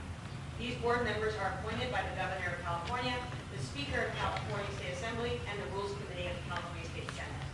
Members are appointed for a term of up to 4 years and may serve a maximum of 2 years. Each board member brings their own unique skills, experiences, and points of view to this body as we work together to further our mission, which is to protect the consumers by ensuring that only qualified licensees practice public accountancy in accordance with established professional standards. As board members, we create a policy to provide direction to our staff as they implement our licensing and enforcement programs. Our executive officer, Patty Bowers, is appointed by the board to lead the CBA's day-to-day operations. The board also approves changes to CBA regulations, which help govern the requirements for a CPA to obtain, renew, and keep their license in good standing. In addition, the CBA members consider and approve appropriate discipline when a CPA violates the law or otherwise does not act according to professional standards. During our program, you will hear from 2 of our board members who have served for many years as a CPA. They will share their perspective and experience as CPAs in California. Representatives from the California Society of CPAs, or Cal CPA, will discuss how they serve the profession, including services available to students who are interested in becoming CPAs. We will also hear from one person who will share her tips to prepare for and pass the CPA exam. In addition, our licensing staff will discuss the education, examination, and experience requirements that you must meet in order to become a licensed CPA in California. So finally, we'll have a short period of time to take questions from the audience. And now I would like to introduce our Vice President for the California Board of Accountancy, Mr. Michael Savoy.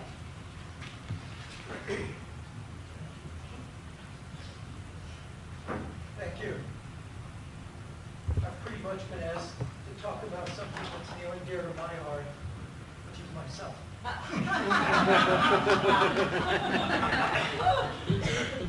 want to share some of my experiences. I've often been asked, why did you become an accountant?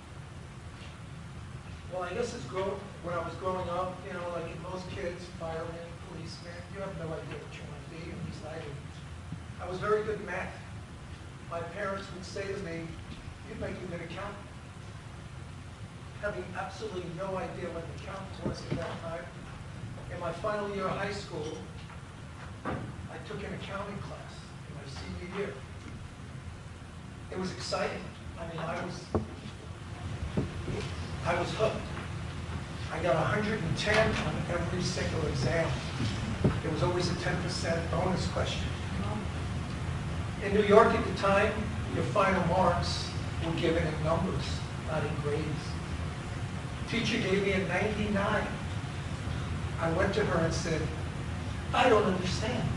110 average, why'd you give me a 99? She said, nobody is perfect. I started my career at a fairly large local firm in New York. The diversification of clients, Michelin Tire, Arlen Realty and Development. I worked on a few clients a year, but the experiences were unbelievable. Manufacturing, real estate, distribution, all kinds of experience. In 1977, I packed my covered wagon and moved to California. New York's a great place to grow up and get educated, but I was also smart enough to know it was time to go west. California was the place. It's been over 40 years and it was probably the best thing I've ever done. In 1981, I started my own firm, and after 13 and a half years, merged into a firm in Santa Monica that had about 39 people. We grew to 126. I became managing partner for 10 years, and then it was time to have fun again.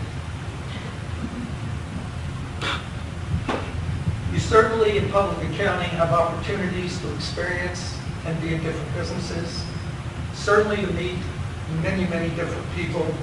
Unlike working in one place 50 weeks a year and getting 2 weeks vacation, I've met thousands of people. I've had incredible opportunities. I'm often asked, what's different in today's accounting world from when you first started? I have to say the number one thing is obviously technology. When I started in public accounting, we wrote everything by hand. Can you imagine footing and cross-footing and having to do it again and again when there were changes? We did that. We communicated by phones and mail. I know, absurd, right? Today it's texts, emails. We allow clients into portals in our computers to exchange information. But one thing about technology and one thing about not having face-to-face experience is you miss out with a lot of technology, is we're better able to serve our clients quicker and from anywhere in the world.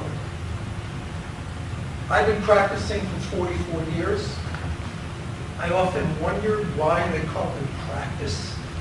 I guess I go back to my high school teacher and figure out nobody ever gets perfect. And if you hang out long enough, 44 years, you may get your picture on the cover of the book. Wow. Thank you.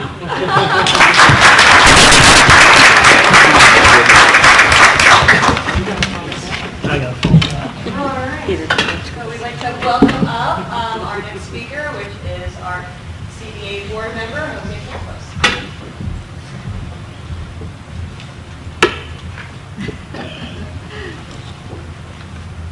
A resident comedian. Hard act to follow. No, I appreciate the opportunity. So Jose Campos, I'm former president of this great board and happen to be a partner at Deloitte & Touche.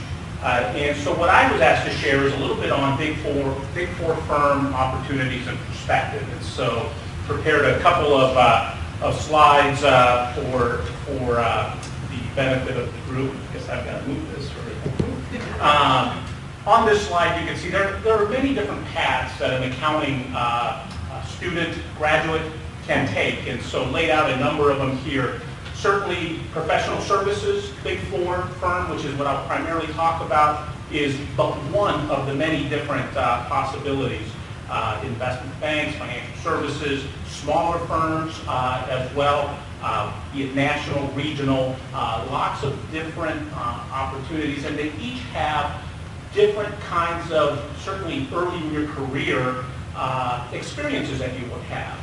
You might get to see a heck of a lot more broadly across the different practices that a firm might have, or you might specialize a little bit more within a certain industry, within a certain function, and in my case, it's been audit for my entire career. You can be an industry, so companies need accountants for many different reasons, some laid out on here, be it tax, treasury, financial reporting, you name it, government, many different parts of government in terms of cost accounting, contract accounting, and different options in there. And education, research, academia, accounting functions within education. And so lots of opportunities. A few words on kind of what an accountant or analyst might be. And I'll pick a couple of these, but and this applies no matter what part of the practice or the industry you might be in. Professional, a trusted business advisor, a technical specialist. It could be accounting, it could be reporting, it could be tax, many different aspects of that. Project managers, the ability to get workflow accomplished relies on some very significant project management skills. Users of innovative technology. I'll take a minute and maybe Snapchat a couple of things out there. Not as good as Michael at that particular piece. But, you know, the innovation and the change that has happened in any of those industries, professional services or what have you, has been immense. I too started at Deloitte at a time when there were no computers. Everything was written out, long paper, and when you're a person with not the best handwriting in the world, that could be a challenge in that particular process. But the level of innovation, the data analytics, the way that science and technology is applied now is tremendous and changing, and frankly, as a newcomer to the profession, a great opportunity for you to make a difference very quickly with some very senior people within the practice, as well as others who you can be of tremendous assistance with as well. Writers and presenters, probably when you're thinking about becoming an accountant, not the first thing you think about in terms of the amount of writing and presenting that you might have to do, but it is a tremendous part of certainly my day-to-day job, and it has been since day one within this great profession. One thing I will say is a bullet you don't necessarily see jump off the page there is math, right? Which is sometimes the first thing somebody associates with you wanting to become an accountant. Math skills are important and foundational to a lot of things we do, but it's certainly not the primary driver in terms of the process for an accountant. From a Big Four firm perspective, thought I'd put a few ideas, opportunities that you might have. Certainly while in college, the pre-graduation phase, I will call it, finding ways to get very connected in terms of finding out early on internship opportunities, and here are a few listed things that you might already be familiar with, but the various firms will offer internships, leadership conferences, some modified shorter internships that are engaged at allowing you to participate earlier in your college career, case competitions. You can show off your either computer sciences experience on case competitions, accounting research, technical topics, many different kinds that a Big Four firm might have. And I say computer sciences because it might be something that originates out of the consulting side of the practice that still creates an opportunity for you as an accounting focused individual to team up with your colleagues and participate in those case competitions. So just because it says consulting, just because it says technology, doesn't mean that the accounting role doesn't have a place on that particular team, and could be a great experience for you. It's certainly a differentiator when you're going through a recruiting process. But then you've got the traditional accounting problem, solutions that you and your colleagues work through. And something else that while you're in school, the internship doesn't work out, these leadership conferences, there are many other ways to network and connect with as many companies as you frankly can. Alternative spring break is one of those. A lot of you are very community-minded, volunteer-minded, and alternative spring break sometimes combine your skill sets with being able to participate and network with firm individuals in those opportunities. I'll move into the more full-time aspect, and in terms of public accounting and whether you're talking the audit and assurance practice, tax, and our advisory practice, the progression is generally the same. There's a staff level phase, senior, which really do a lot of the heavy lifting and have the most face time with our clients, a manager, a senior manager, a managing director, or a partner, different leaders within the firms. And the timing in each of those can vary, but generally within your first 5-6 years, the staff and senior phases of your career will move through, and frankly, very significant. If you're going to invest in a career in public accounting, certainly getting to that manager phase provides you with some incredible tools if you can invest. These are not easy years. It is a complex environment. It is a long hours type of environment, but the benefits coming out, the rewards coming out of that relationship of what you put in just provides you some skill sets that no matter what you decide to do going forward will be very influential for you. Michael mentioned the idea of being able to be exposed to a broad set of client experiences, be it a public entity or a non-public entity, a private enterprise, a for-profit enterprise or a non-profit company. Industries, right? Oil and gas, healthcare, financial services, a whole variety. And if you invest and spend time, which you typically will when you start in a Big Four environment, getting a sampling of different industries would be very helpful. Some engagements might be very long, some engagements might be smaller, and having a good balance of that in your early years is very good. Opportunities for global and domestic assignments. That's the reach of a very large firm. You're going to have opportunities around the world if you so choose, domestically as well. Or you can choose to stay. In my case, I've been in California most of my career, and but the opportunities can vary. One thing I would say too about a public accounting environment, it's very much like a college environment.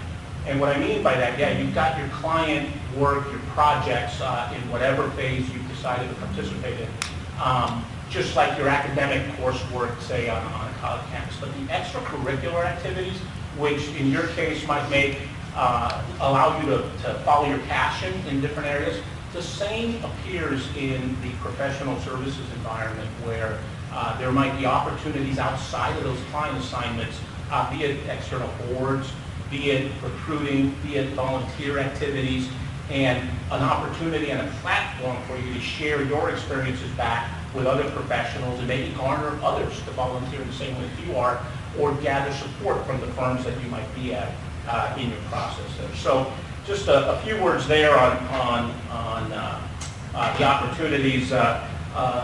With respect to engaging, so these are the potential that's there. Then the idea is, how do you take charge of your own career and make that happen? And I would say you can never start too early. So, you know, your freshman year, sophomore years, finding ways to get involved and get your comfort level up with being able to network with individuals across many different companies, and becoming as knowledgeable, even if you completely change your approach in terms of where you end up being. That network, those relationships, that Q&A that you might have with individuals will provide more information, research, talking points for you, understanding of the business world that will be valuable to you no matter what path you decide to follow. So the various firms have many events on campus. I just came from an event that my own firm was having here over the lunch hour, and so there are many opportunities in your busy schedules to engage and get involved. But your faculty and career services center, there's Meet the Firms nights, a whole variety of things. The last bullet under pre-graduation there is prepare. Find a way to challenge yourself in mock interviews, resume writing. As tough as it might be, getting somebody to do that mock interview with you and tease out those things that maybe are a little more challenging for you. And that'll help prepare you then for full time. And there's a whole other set of bullet points that I won't cover in detail there, but it becomes equally important when you start, no matter where you start. Big Four or one of the many other items we talked about at the beginning there. Finding ways to get mentors and monitoring your assignments and making known what your goals and objectives are. Because if you don't communicate them and they're not known by those that you are working with, those opportunities, people might not think of you if they don't specifically know about that. So, and then the last thing on here in terms of engaging is the CPA process. And one of the things that I know I, as a partner at my own firm, as I deal with our young professionals and others, you know, working their way through the development process, is get that CPA exam passed as quickly as you can. And as soon as you accomplish that, then take all the other steps you need to do to get licensed. Many folks, including myself at the time, you know, do the big hooray when you get through the exam, and then don't really timely take advantage of getting through the licensure process until maybe you have to. And by then you're really rushing, and especially with the complexity, and we're going to talk about that further, making sure that you meet all those requirements, that could take some time, and so giving yourself some great runway. And once you are a licensed CPA, or an aspiring one, frankly, there are ways to get involved with the AICPA. We've got various members of the California Society of CPAs here, and so finding those opportunities and getting engaged early on is key. One of the last things I will mention is the area of inclusion. And so I happen to be a Latino professional, and probably among few Latino partners among the big four firms, and that's changing, and it's changing with a heck of a lot of effort that all of the companies, not only in our big four community, but across the industry, focusing on encouraging individuals, particularly underrepresented individuals, to follow a career in public accounting. And I happen to have been our diversity leader for the West region of my firm for many years. And in that vein, I delved into the recruiting process and understanding how are we connecting with organizations on campus that maybe are not in the mainstream of the accounting typical recruiting paths. And again, that has been changing through the hard work of student organizations, faculty, on really getting student organizations to work together. But it takes concerted effort. And you know, as soon as you conquer one thing, there are new things to conquer, and so there will be new challenges and what have you. But recruiting, getting people interested, and it's a long lead time, right? Deciding that you need to take certain coursework that will prepare you to be CPA eligible, and then prepare you to be a potential professional for at least the accounting and the tax and certain of our advisory practices coming out of school. Secondly, then, once you are at a firm, how do you advance your career? And so that's the other area that I would spend a lot of time. How do we mentor, develop, provide information to our young professionals about what are things that you will encounter as you hit the different phases of your career? And so the importance of mentorship and onboarding and client assignments, having a good variety of client assignments, things that will certainly prepare you for making it to manager and hopefully beyond. One key aspect is many of the firms, and they take different shapes in different companies because culture is important, what are the values, what's important there, but affinity and business resource groups or other vehicles by which employees, professionals can share their thoughts, what's important, what's their passion, and how can you engage and provide leadership in those areas. And then just like in college, there are opportunities to partner outside of the particular firm you're at. And so be it, I happen to be a longtime member of the Alpha organization, and in my diversity role, I've worked not only with Alpha, but NAVA and Ascend. These happen to be professional organizations that happen to have an accounting and finance type of focus for particular underrepresented groups. And so we would dedicate a significant amount of time in that area. And then there's also internship organizations and what have you. So there's a run through in terms of just a little bit of perspective. Appreciate everybody's time.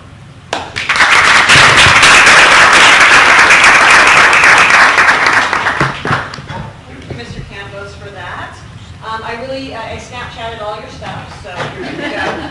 But I actually really appreciate many of the things that Mr. Campos said in terms of, while CPAs and accountants, they can go globally, my day job is working for the Orange County Business Council, and hopefully you will consider a career in any part of the industry in accounting, living and working and staying here in Southern California, because we could certainly use your expertise.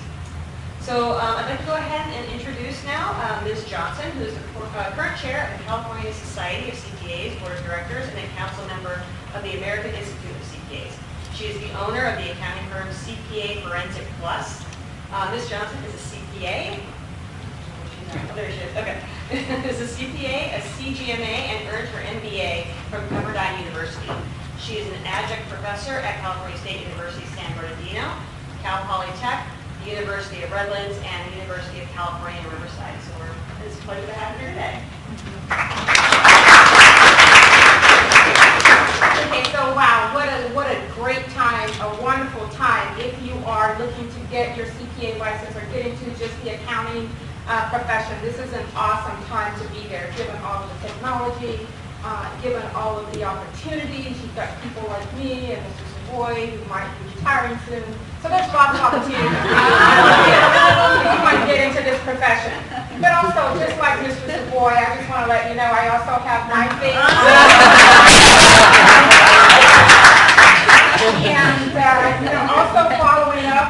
the campus theme in terms of diversity and inclusion. I am very proud and very honored to be the first black chair of the California Society of CPAs. And so, people of all races and all cultures. When I first ran for chair, we have to run for that position and, lobby other people and be voted on. I asked the members of Cal Society to give me an opportunity to tell my story. And so the magazine starts telling my story, but I'd also like to share with you a little bit about my story because I do believe it is unique. And unlike Mr. Savoy here, I first took accounting in high school. I was very good at math, went to my high school teacher, had no clue as to what I wanted to do. I knew I wanted to go to the University of Texas at Austin. Remember, I am from Texas, and in Texas, football is king. And so I knew what school I wanted to go to, didn't know what profession I wanted to be in. And so my counselor took a look at my grades. Somebody talked about math earlier and said, oh, you should try accounting. I said, but yeah, I love math. As you can tell, I do very well in math, but I don't want to do any hard math. And she said, oh, hard math, it's not what accounting is about. And so I took accounting in high school, and here I am. I am a first generation CPA. I didn't really know much about CPAs. My true exposure to accounting was in high school. And then when I went to college, I learned more about CPAs and what the opportunities are for CPAs. And I fell in love at that point in time. But for me, throughout my college career, I had to work my way through school. And so I feel like I have a unique path in order to get here. And so part of my unique path was I was working full-time already when I passed the CPA exam in Texas. And fortunately for me, I was working underneath a licensed CPA. I was working in the newspaper industry. Love that industry, by the way. Thought I would be in it for the rest of my career. But I was doing internal auditing, and when I passed the exam, I reported to a licensed CPA, and I was allowed to get my license. But even more importantly for me is that I kept up my license throughout all of the years. I worked for companies that didn't necessarily reimburse me for that CPA license, but I felt like I worked very hard to get it, and I felt like it would be important for me someday. And how was it very important to me someday? Many of you understand what has happened to the newspaper industry over the past few years. I know that at the time I left, during the economic recession, the newspaper industry downsized more than any other profession in the U.S. And so I had to figure out what I was going to do for the rest of my career. I had my license, and I had my MBA. So I was a CPA, and I was an MBA. I had an opportunity to start teaching, which I love. I started teaching at the University of Redmond, accounting. And I'm still teaching today because I do love it so much. But because I kept up that license. In addition to that, I attended local networking events. And so the first event that I went to for the California Society of CPAs, they were recruiting and looking for people in business and industry that wanted to really get actively involved in the society. So some of the leaders approached me and they said, how would you like to chair our business and industry committee? My comment to them was, oh, I move around quite a bit, because I had moved around quite a bit in the newspaper industry.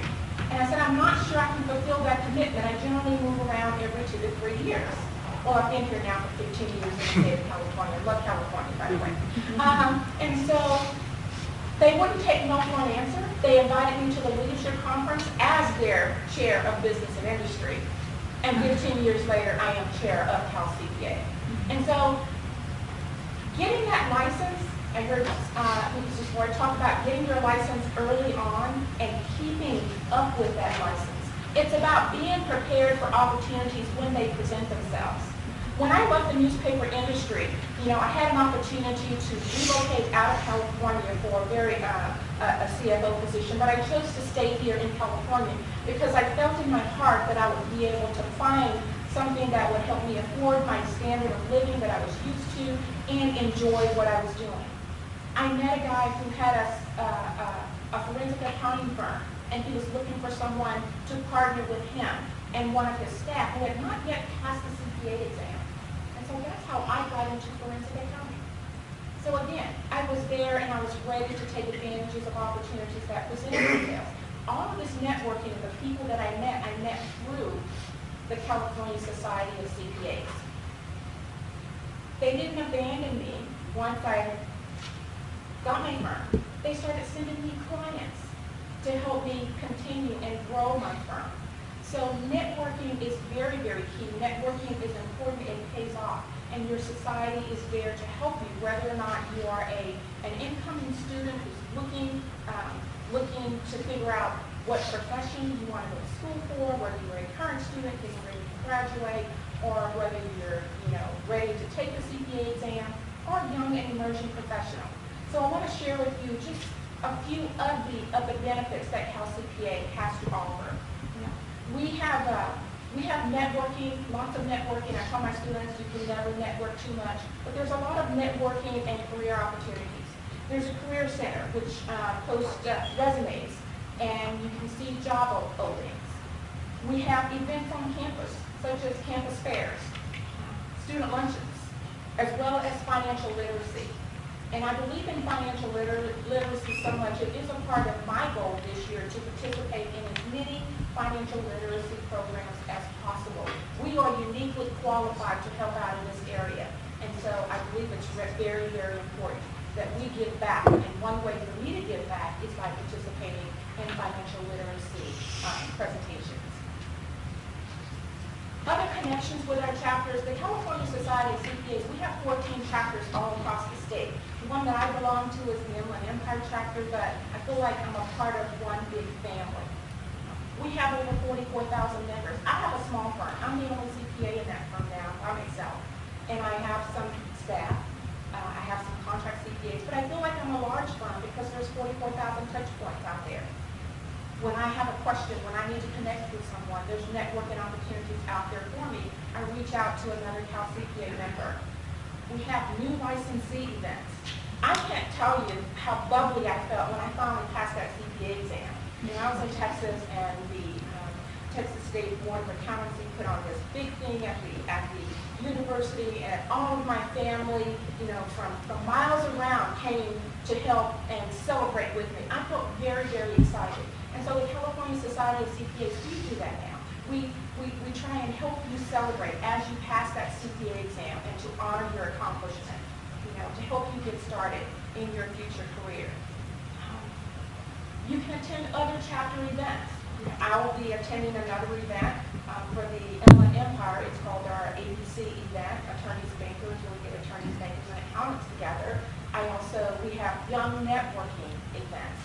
We have a thing at Big Investors, to give you an example, where we interact with students and young and emerging professionals and people who already own their firms, and we connect all three together to help you figure out where you want to go, am I in the right place, what opportunities are out there and available to me.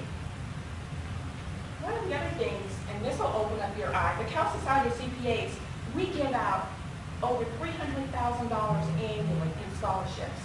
Now, these scholarships can be used for things like helping with the cost of school, helping with the cost of the exam, as well as the licensing fees.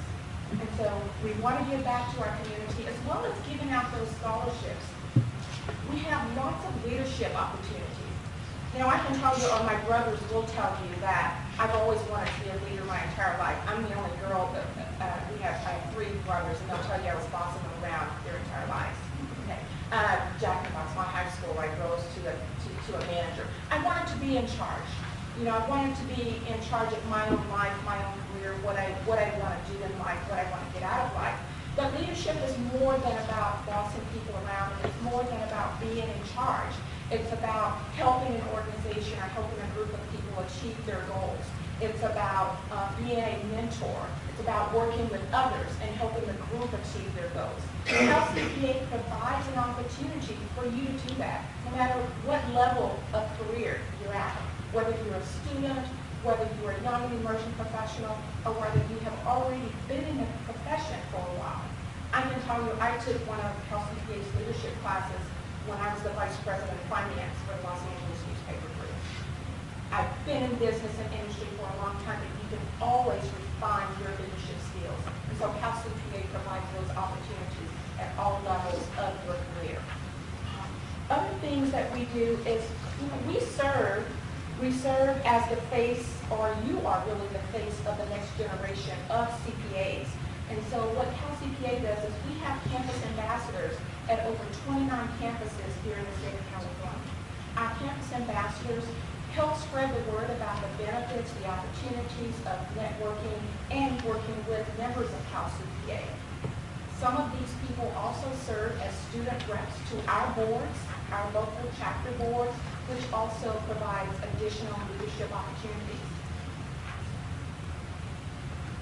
Now, we're also developing a firm guide. It's in development right now, but what our intention is to provide students with a window of the number of firms that are available for them to look at, to possibly take a look at and see if they want to spend, their career at these different firms where there are in their general vicinity, or, if you're going to have to move away to really get what you're looking for. We partner with exam prep resources and their providers as well. And we have targeted information in terms of technical resources on our website as well as through the members of the California Society of CPAs. So this was talked about earlier. So you go through studying, you pass that exam, and I tell my students all the time, you think you're done. Not quite yet. You still have to pass that ethics exam. And so Cal CPA is the provider of the PEP exam, as well as ongoing ethics. And that ethics exam I thought was very difficult, by the way, but I passed it. Okay, teach ethics as well. I love ethics, okay. We also have an accounting educators committee where we do work to help develop the curriculum for accounting students at universities throughout California, and also that helps to facilitate licensure. And we like to say we are a bridge to the professional association, to the profession of accounting, Cal CPA. No matter what stage of your career you're at, whether you're a student, whether you have just graduated, just passed the exam, we'd like to be that bridge to the profession and where you want to go and be within that profession. And I want to end here with saying becoming a CPA and keeping that license is not about just what it will do for you tomorrow. I'm going to go back to my statement and say that it's about what it's going to do for you for the rest of your life. What opportunities are available to you in 20 years from now because you took the time to pass that license, to take that exam, and to keep up with your professional education throughout that time. It's going to provide opportunities for the future. And I want to close by saying, Cal CPA, we are the largest state society there is. There is a state society of CPAs all across the country at our 44,000 members. We are the largest. We are led by some very professional people. The Cal CPA staff, Jason, many of you are familiar with him, he's in the back. But I also want to hold up another flyer here that I was just reading a couple of days ago. And it is the top 100 most influential people, okay? And amongst those people here is our CEO, Loretta Jennings. She is the CEO of Cal CPA. And so we're led by some very professional people who are really passionate about our profession. Loretta is a CPA as well, and we want you to be your best in the accounting profession. Thank you very much.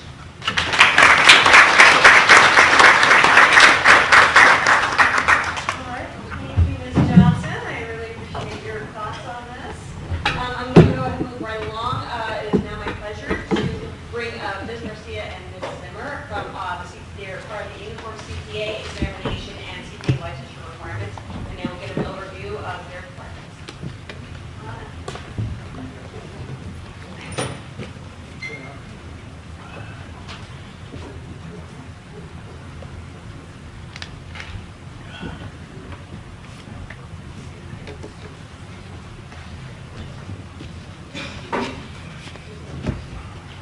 Thank you, President. Good afternoon, everyone. I'm Suzanne Gracia. And along with me is Janet Zimmer, and we are the chief coordinators in the examination and initial unit at the CBA. We will be discussing California's licensure requirements for the CPA exam and licensure, and we're happy to present this information to any students that are in attendance today. To qualify for CPA licensure, you've likely heard that you must meet the 3 E's: examination, completion of the uniform CPA examination, education, completion of all necessary educational requirements, and experience. And Mrs. Zimmer will will cover this in educational requirements for licensing in a minute. Let's talk about the education for the CPA exam first. It's important to note that the education requirements for examination and licensure are different. To qualify to sit for the CPA exam, you must first have a conferral of a bachelor's degree or higher, a completion of 24 semester units in accounting subjects, and completion of 24 semester units in business-related subjects. It is recommended that you request your official transcripts at least 2 to 3 weeks prior to applying for the CPA exam, as it may take a few weeks for your school to it may take a few weeks from the time that transcripts are received in the CPI office from the school. Your official transcripts must also be mailed directly from the school to the CPA office. The CPA cannot accept unofficial transcripts or transcripts that are issued or mailed by a student. If you are a recent graduate, you may need to wait a short time after graduation to request your transcripts to ensure that the college has posted the conferral of your degree on your transcript. And you may want to contact your school to confirm that. For those of you that may have completed education outside of the U.S., you will need to have your education evaluated by one of the CPA-approved foreign credentials evaluation services, and a list of these services can be found on our website. Once these services complete their evaluation, they will send it directly to the CPA for review. On our website, we do have a tip sheet and self-assessment worksheets that will help guide you through understanding the educational requirements. Copies of these tools are also provided in the handouts that you were given. The Uniform CPA exam is a national 4-part computer-based exam that will test the basic skills and competencies necessary for entry into the practice of public accountancy. The CPA exam is a collaborative process between the various state boards of accountancy, the National State Boards of Accountancy, also known as NASBA, and the American Institute of CPAs, or AICPA, and Prometric. Each group maintains specific roles in ensuring the validity and security of the CPA exam. The state boards of accountancy, which includes the CBA, are responsible for establishing the minimum qualifications for the CPA exam. NASBA acts as a central clearinghouse where all state boards of accountancy submit information on eligible candidates, receive exam scores, and where you will pay the required testing fees. The AICPA has primary responsibility for the development, scoring, and analysis of the CPA exam. Prometric is responsible for offering the testing centers at which you will take the CPA exam, and there are centers located throughout California. The CPA exam consists of 4 sections: auditing and attestation, business environment and concepts, financial accounting and reporting, and regulation. The entire CPA exam is 16 hours, and you will have 4 hours to take each examination section. When you are ready to apply for the CPA exam, you can create a client account from our website. Your client account will provide you information regarding the status of your exam applications and score information. From your client account, you are able to create an application remittance form, which you will print, sign, and submit to the CBA, along with the first-time application fee. Once we've received your application remittance form, application fee, and transcripts, we will perform the evaluation of your qualifications to sit for the CPA exam. Our average processing time for a fully completed application is 30 days. If you have met the minimum qualifications, we will send you an automated email to the account on file, or email account on file, that will provide instructions on the next steps in the testing process. If you do not meet the minimum qualifications, we will send you a letter in the mail detailing the deficiency or deficiencies that we identified and a copy of all evaluated transcripts on file so that you can see how we allocated the courses. Your application will remain open from 1 year from the date it was approved or deemed deficient. During this 1-year window, you will either need to select the sections you wish to test for or remedy any outstanding deficiencies. If the year passes and you have not made a section selection or remedied the outstanding deficiencies, your application is abandoned and fee is forfeited. The CBA will keep all of your CBA transcripts on file, which you will need to submit a new application form and application fee. Once the CBA has approved your application for the CPA exam, your next step will be to log into your client account and select the sections of the CPA exam you are going to take. You can select each section individually and in any order. However, you cannot sit for the same section more than once per testing window. While the CPA exam is giving the round, there are 4 testing windows within which you can test: January, February, April, May, July, August, and October, November. With the launch of the new CPA exam on April 1st, 2017, testing windows were extended 10 days into the non-testing ones. The testing for the remainder of 2017 will be available from October 1st through December 10th. The 10-day extension will continue in 2018 during the first window only from January 1st through March 10th.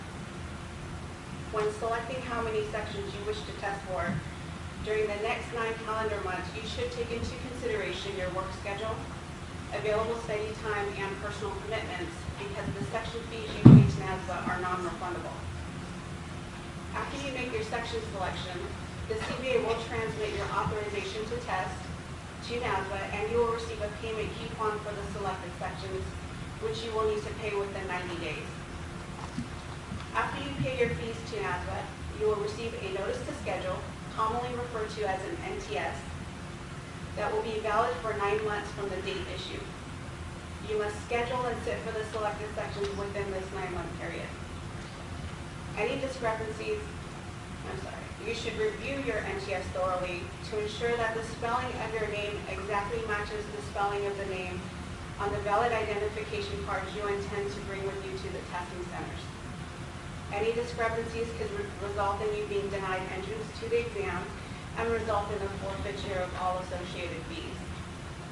If the NTS expires, you will forfeit all paid fees. You have 2 easy options to schedule your sections. You can either go online to Prometric's online scheduling tool or directly contact Prometric by telephone. On the day of your scheduled exam, it is recommended you show up about 30 to 45 minutes prior to your appointment. This will allow you time to locate the office, find parking, and complete the check-in process. It is extremely important that you do not forget your NTS and valid forms of ID. Without these, you will not be able to test and will forfeit all paid testing fees. NASBA publishes the anticipated score release dates on its website twice a year, generally in January and July. And once NASBA releases the scores to the CBA, we will post them into your client account, and you will be able to find your score under the status tab. We do not release score information by email or telephone. Along with your score, you will receive a candidate diagnostic performance report that will provide you with the performance in comparison with individuals that pass the exam. To pass a particular section, you must receive a score of 75 or higher. Once you have passed your first section, you will receive conditional credit status for that section that lasts 18 months. You must establish credit in all 4 parts within that 18-month period to pass the CPA exam. If credit status expires for any given section prior to your successful passage of the CPA exam, you will need to retake that section. Once you have passed the CPA exam, you will receive a congratulatory letter in the mail, which will include information on applying for the California CPA license. And once you have passed the CPA exam as a California candidate, your scores never expire. So at this time, I will turn it over to Ms. Zimmer, and she will discuss the licensure side of things.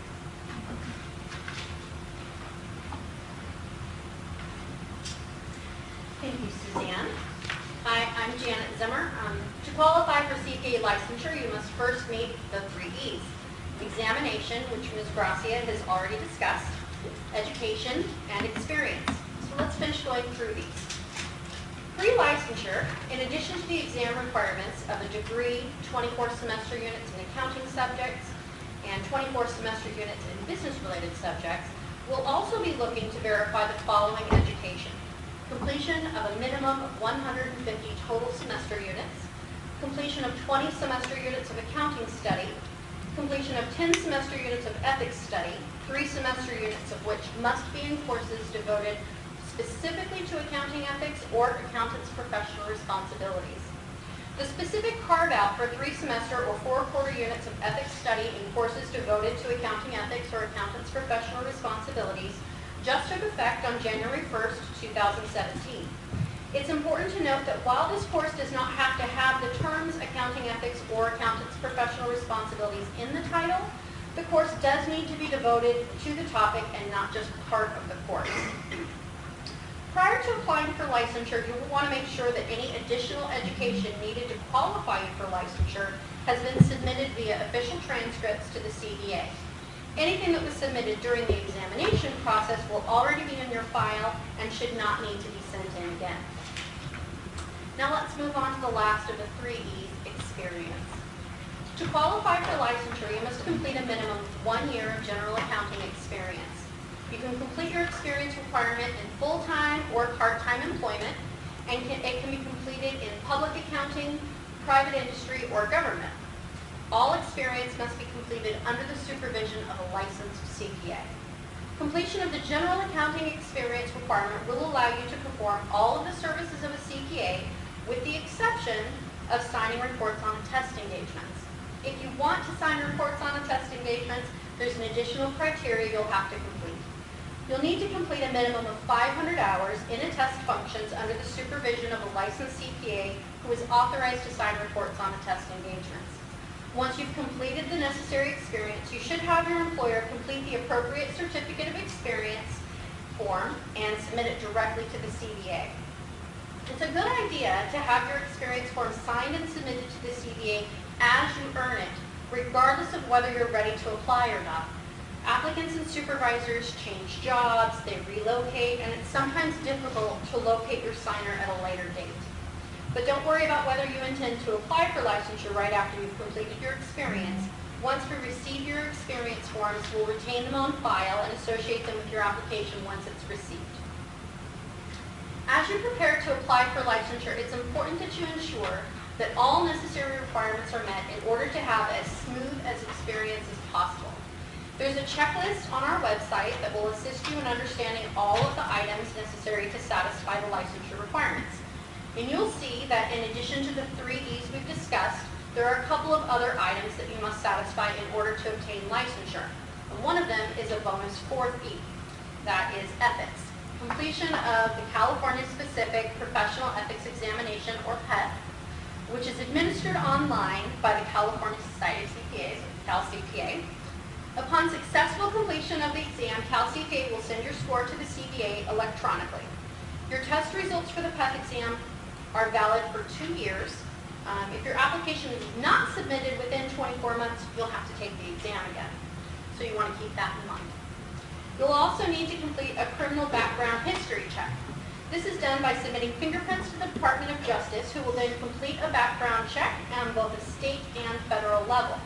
We'll receive their information related to your completion of this process electronically, also directly from the Department of Justice. Information on how to complete the fingerprinting process is also on our website. Fingerprint results are valid for only 12 months. If your application is not submitted within that 12-month period, you'll have to be reprinted. So once you've satisfied all 3 E's, fingerprinting, and passed the PET exam, you're now in a position to apply for a California CPA license. You'll need to provide us with a 2x2 inch passport size photo that you'll attach to your application, print the application from our website, and mail the completed application and fee to our office, along with a completed criminal conviction disclosure form. The criminal conviction disclosure form can be submitted separately or with your application, but it's a commonly overlooked requirement, so we recommend you send it in with your application. Once we receive your application, we take steps to keep you informed regarding where you're at in the process. One of the first items you'll receive is an acknowledgement card, which lets you know that we've received your application in the initial licensing unit. Staff pull all available documents to compile your file, and we'll begin our process and perform an initial review of your application. The CBA has a 30-day target processing time frame for initial review of all applications. If your file is complete, you'll receive a notification letter informing you that your file has moved on to final review. And once we've determined that you've met all the requirements, we'll send you a pre-approval letter. The letter will include instructions on the next steps, which includes completing an information form and payment of the initial licensing fee. Once we receive the completed information form and your licensing fee, we'll send you your final approval letter and large wall certificate, both of which will include your California CPA license number. If your applicant file is incomplete when we do our initial review, you'll receive a status letter detailing any deficiencies with your application, and your application is placed in a pending status. If it's an educational deficiency, we will send you a copy of all the transcripts we have available so that you can see how we evaluated it. A 60-day status letter is sent out about 30 days after your initial deficiency letter, and a new status letter is prepared anytime new documentation comes in until your application is complete. There is an average 30-day processing time for all new documentation. It's important that you remember that your application is good for 1 year from the date we send your initial deficiency letter, after which, if you didn't complete the deficiency, your application is abandoned and your fee is forfeited. If your application is abandoned, we will keep your transcripts and your experience forms on hand, but you'll need to complete a new application and pay any necessary fees. Additionally, you may also need to undergo fingerprinting again and possibly complete the PEP exam again.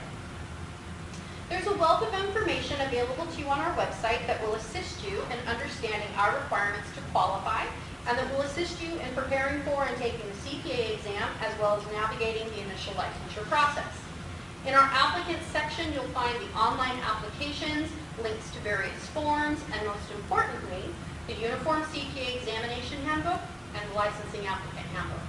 Additionally, the CBA maintains a series of frequently asked questions that will assist you in understanding the requirements to qualify for examination and licensure.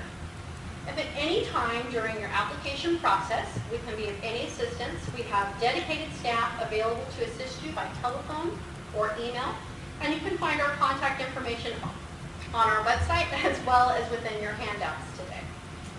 That concludes our presentation. At this time, I would like to introduce Ms. Summer Taylor. Ms. Taylor is a CPA and Managing Director at Deloitte, where she provides auditing, financial reporting, accounting, and consulting services.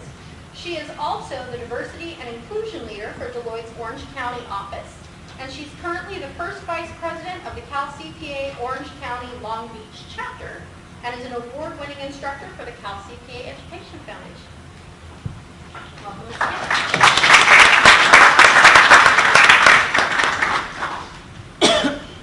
Hi everyone, thanks for having me. I'm here representing the Orange County Long Beach chapter of Cal CPA. I'm currently the first vice president, so next year I'll be president of the chapter, and I'm looking at what our current practice, our current president Megan is doing to make sure that we continue the leadership that she's developed. So she's actually was supposed to be here today and apologizes that she couldn't be with you, but since I was on campus for a recruiting event anyways, I figured I would step in and try to fill her role for her. So thanks for letting me come and speak to you. So the Cal CPA provides support for the CPA professional in the state of California. Most notably, we provide education in CPE, which is near and dear to my heart because I'm actually an instructor for the Cal CPA Education Foundation. Been doing that for a number of years. We also provide scholarships to students to continue their education and work towards getting that CPA, and we provide regulatory support within the state of California to make sure that from a business perspective, we're thinking about all the needs of CPA CPAs in practice. So that's what we do more broadly within Cal CPA, but then down at the local level, at the Orange County and Long Beach chapter, we're really dedicated to serving the local practitioners here. And so what we do is we provide a variety of networking opportunities for our professionals in the Orange County and Long Beach area, educational opportunities for professionals in the area as well. Some of the more significant events that we offer include an ABC night, which we just held with about 200 people in attendance, so it's a really great turnout. We also do a learning event in the January timeframe, and that includes an economic forecast where one of the researchers from Cal State Fullerton actually presents findings for both the national, global, and local level for predictions for what's going to happen in the economy.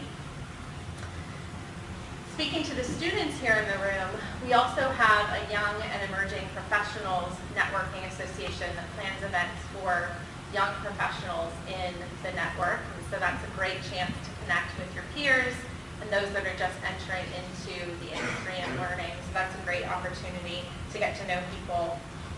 And then we also have a variety of discussion groups which host CPE discussion topics in a variety of areas, including taxation and business and industry, wealth management, and financial planning type of discussion groups as well. So that's what we do here at the local level for our local Orange County and Long Beach chapter. For those of you who are students, I do want to put a plug in for membership. Please sign up. Membership is free to participate, and that will give you access to all of these networking activities that we have, and you can come and join us and learn more about the industry and meet professionals, which hopefully will get you a job eventually. So that is available to you. I encourage you to sign up. I was asked to talk about why I became a CPA and give you some tips on what to think about from a licensing perspective. So my story to becoming a CPA was not strategic at all. I went to UCLA as an undergraduate student, and frankly, I always thought I would become a teacher.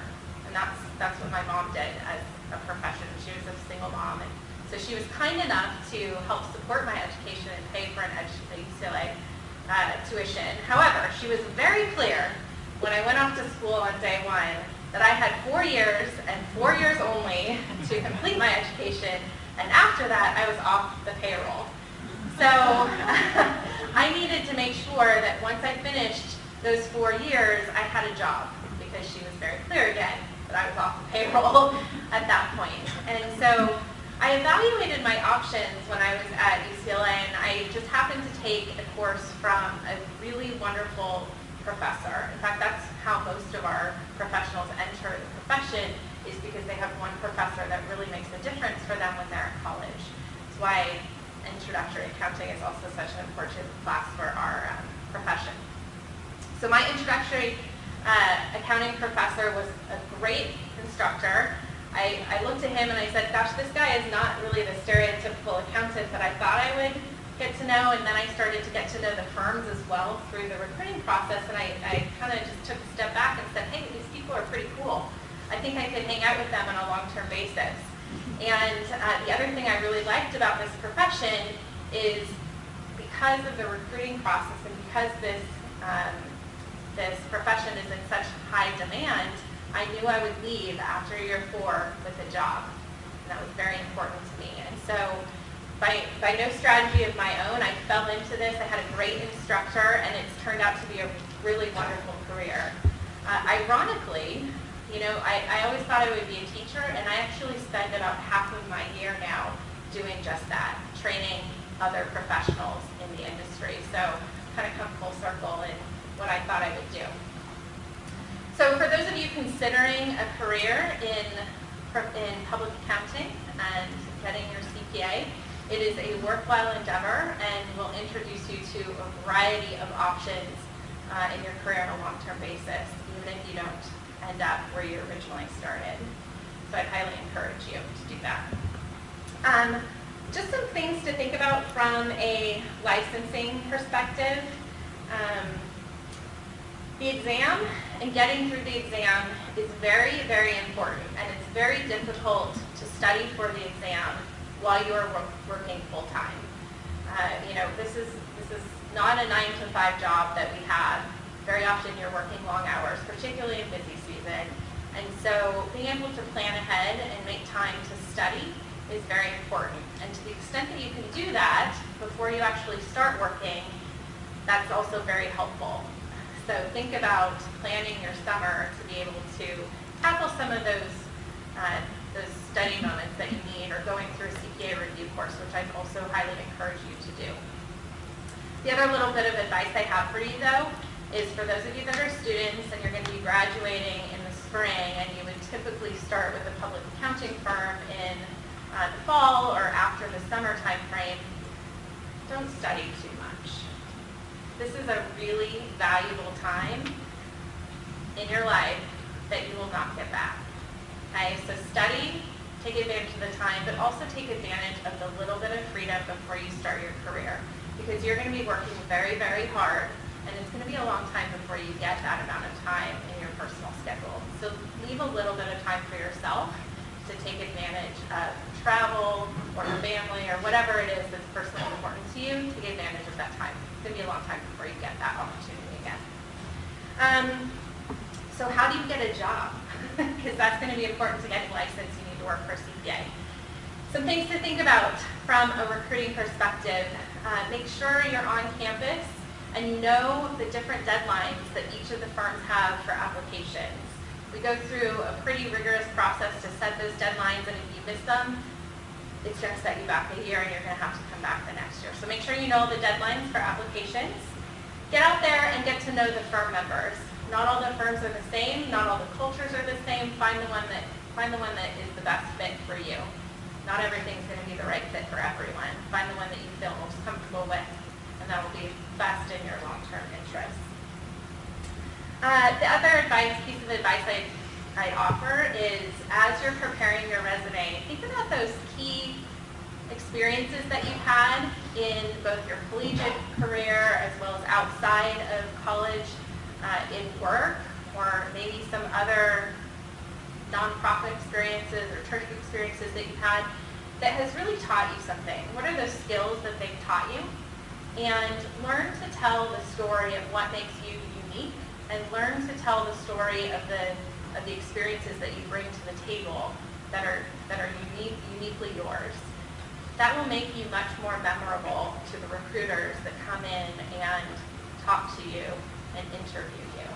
Because the thing you want to do is be most memorable to those recruiters. What makes you special? What makes you unique? What can you offer to the firm? Okay, so those are my tips on how to get licensed, how to get a job, hopefully how to have a long and prosperous career as a CPA. So thank you so much.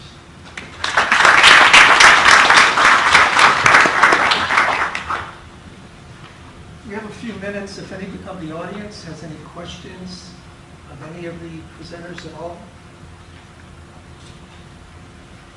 All right, with that being said, I'd like to thank all the presenters today, myself included. CPA Board Member Jose Campos, Kathy Johnson, Susan Taylor of Cal Society, and CPA Licensing Coordinator Suzanne Garcia and Janet Zimmer. Thank you for the time of coming here and presenting. Beginning at 5 o'clock tonight in this room, we'll also hold an evening event for students. Many of our afternoon speakers will return, and I will also be joined by Board Member George Frontenac. During that event, our staff will again review the requirements for licensing, but they will also illustrate how the accounting courses offered here at Cal State Fullerton meet our educational requirements. Staff will also be available to answer specific questions that students may have about their individual progress towards the CPA license. At this time, that concludes our perspectives on the CPA. We will take a 5-6 minute break and then go back into the agenda of the CPA board meeting. Thank you.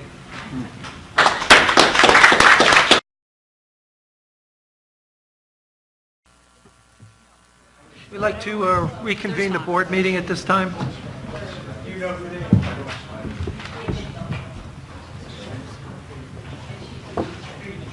I know I don't look like Alicia, but it's part of my job.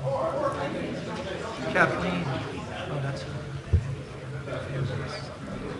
Okay. Back on agenda, item number 5, we will hear the report of the Enforcement Advisory Committee. Mr. Rosenbaum. Good afternoon. This will be a relatively short presentation in that I covered some of the information that we had at our July 6 meeting in Sacramento at our prior CBA meeting on July 20.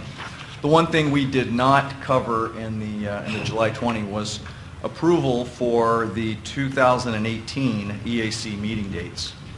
I believe you have a copy of those, but the meeting dates that the EAC members voted to approve are February 1st in Northern California, May the 3rd in Southern California, July 12th in Northern California, October 18, Southern California, December 6th in Northern California.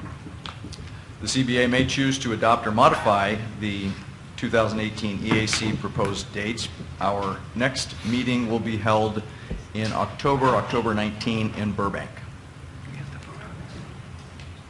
Okay.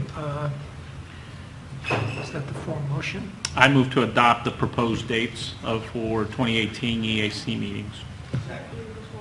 Is there any discussion? Any public comments? Call for a vote, please. Okay, Jose Campos, Yes. George Pamela, Yes.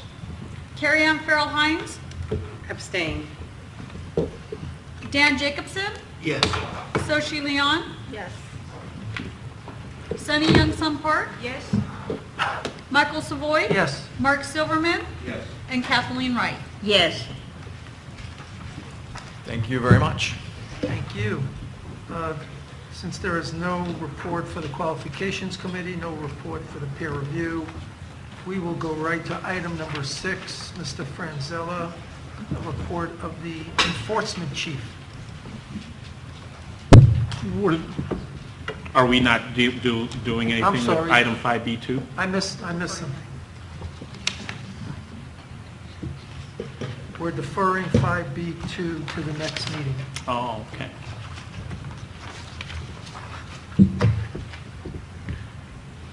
Okay, thank you.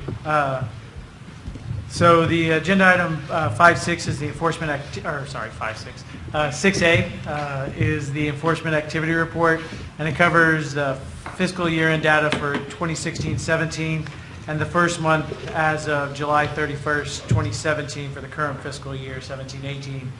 As there's only 1 month worth of data for the current fiscal year, I'll primarily be focusing on the fiscal year-end data from 2016-17.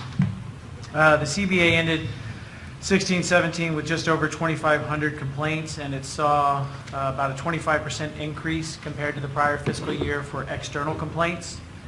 But it did see a decrease in complaints from the prior year, and a lot of that can be attributed to the close of the the retroactive fingerprinting. We saw a spike in a number of complaints we got for criminal convictions or subsequent arrests during that period, and that's now decreased now that the majority of the active licensee population has undergone the retroactive fingerprinting. So moving on to page 2 and investigations. We assigned just over 100 more cases for fiscal year 16-17 than we did in 15-16. We still managed to close more cases than we received last fiscal year and closed more than we had closed in the prior fiscal year. Ending 16-17, we did see a significant jump in, not 16-17, but in 17-18, that 1 month of data. We did see a significant jump in average day to close. We closed just over 20 cases, or right at 20 cases, that were over 24 months, and it resulted in a spike in the average days and increased that time period. As of the date of the report, we had an inventory of 117 cases over 24 months, which was a decrease of 16 cases from the last report. And when I recently had the numbers reran, we're at 108 as of August 31st. And for fiscal year 16-17, we closed 111 cases that were over 24 months. Moving on to discipline, we referred 83 matters to the AG's office last fiscal year, while also having 98 accusations filed, which is the highest number of accusations filed to date. The CBA experienced another year of increased discipline, with 94 matters being closed, surpassing last year's fiscal year all-time high of 83. We've also continued to see a decrease in the inventory at the AG's office, with last fiscal year closing at 92 cases pending, compared to 115 in 15-16. And again, we attribute that to getting matters resolved as quickly as we can right after the accusation is filed, whether or not seeking a default if no notice of defense is submitted, or having terms readily available for the AG's office to present to respondents. There are 7 cases over 24 months pending at the AG's office. One of them has been on there forever. And I believe they're in the process of filing a brief to submit to the Court of Appeals, so I don't know how much longer that will be on there, but I'll keep you posted. The remaining cases we had 2 of them that had adopted decisions that took effect in August. One case has a hearing scheduled for October, and we're working to get a settlement on. One case has a proposed decision for CBA consideration at this meeting.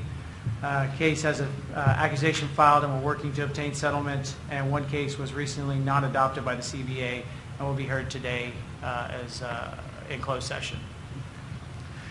For citations, as we previously noted, we continue to see a reduction in the number of citations issued. Again, this is due to increased compliance efforts that we do in working with licensees.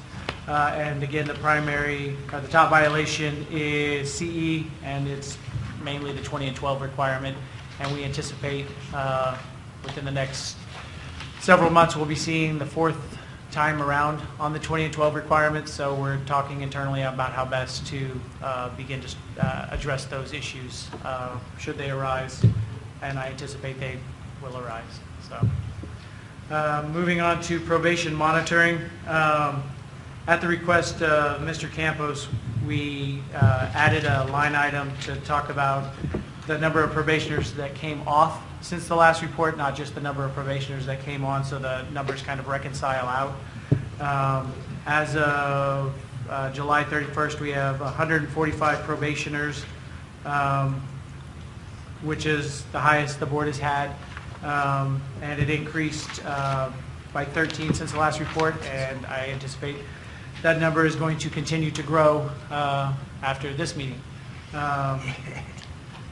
Since the report, we had noted that we had 12 probation orientations to occur after the July 31st run date of this report. We've conducted 6 of them, and we've also performed 1 practice investigation. Moving on to mobility, for the year end on 16-17 for mobility, we had identified 44 individuals with SEC discipline and 30 individuals with PCAO discipline that we notified about a need to file a pre-notification form should they seek to practice and exercise a practice privilege in California. With that, I would like to note that for the next meeting, staff will be providing a revised version of the EAR with a new look and feel, which will include more information regarding the nature of complaints we receive and information to address some of the cost recovery ordered and monies collected as a result of cost recovery. So with that, I'm happy to turn discussion back over to Vice President Savoy and happy to answer any questions members may have. Are there any questions of Mr. Franzella from the board? Any questions or comments from the public? Thank you. Thank you.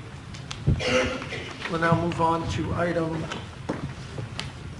8, report of the licensing chief. Veronica Daniels.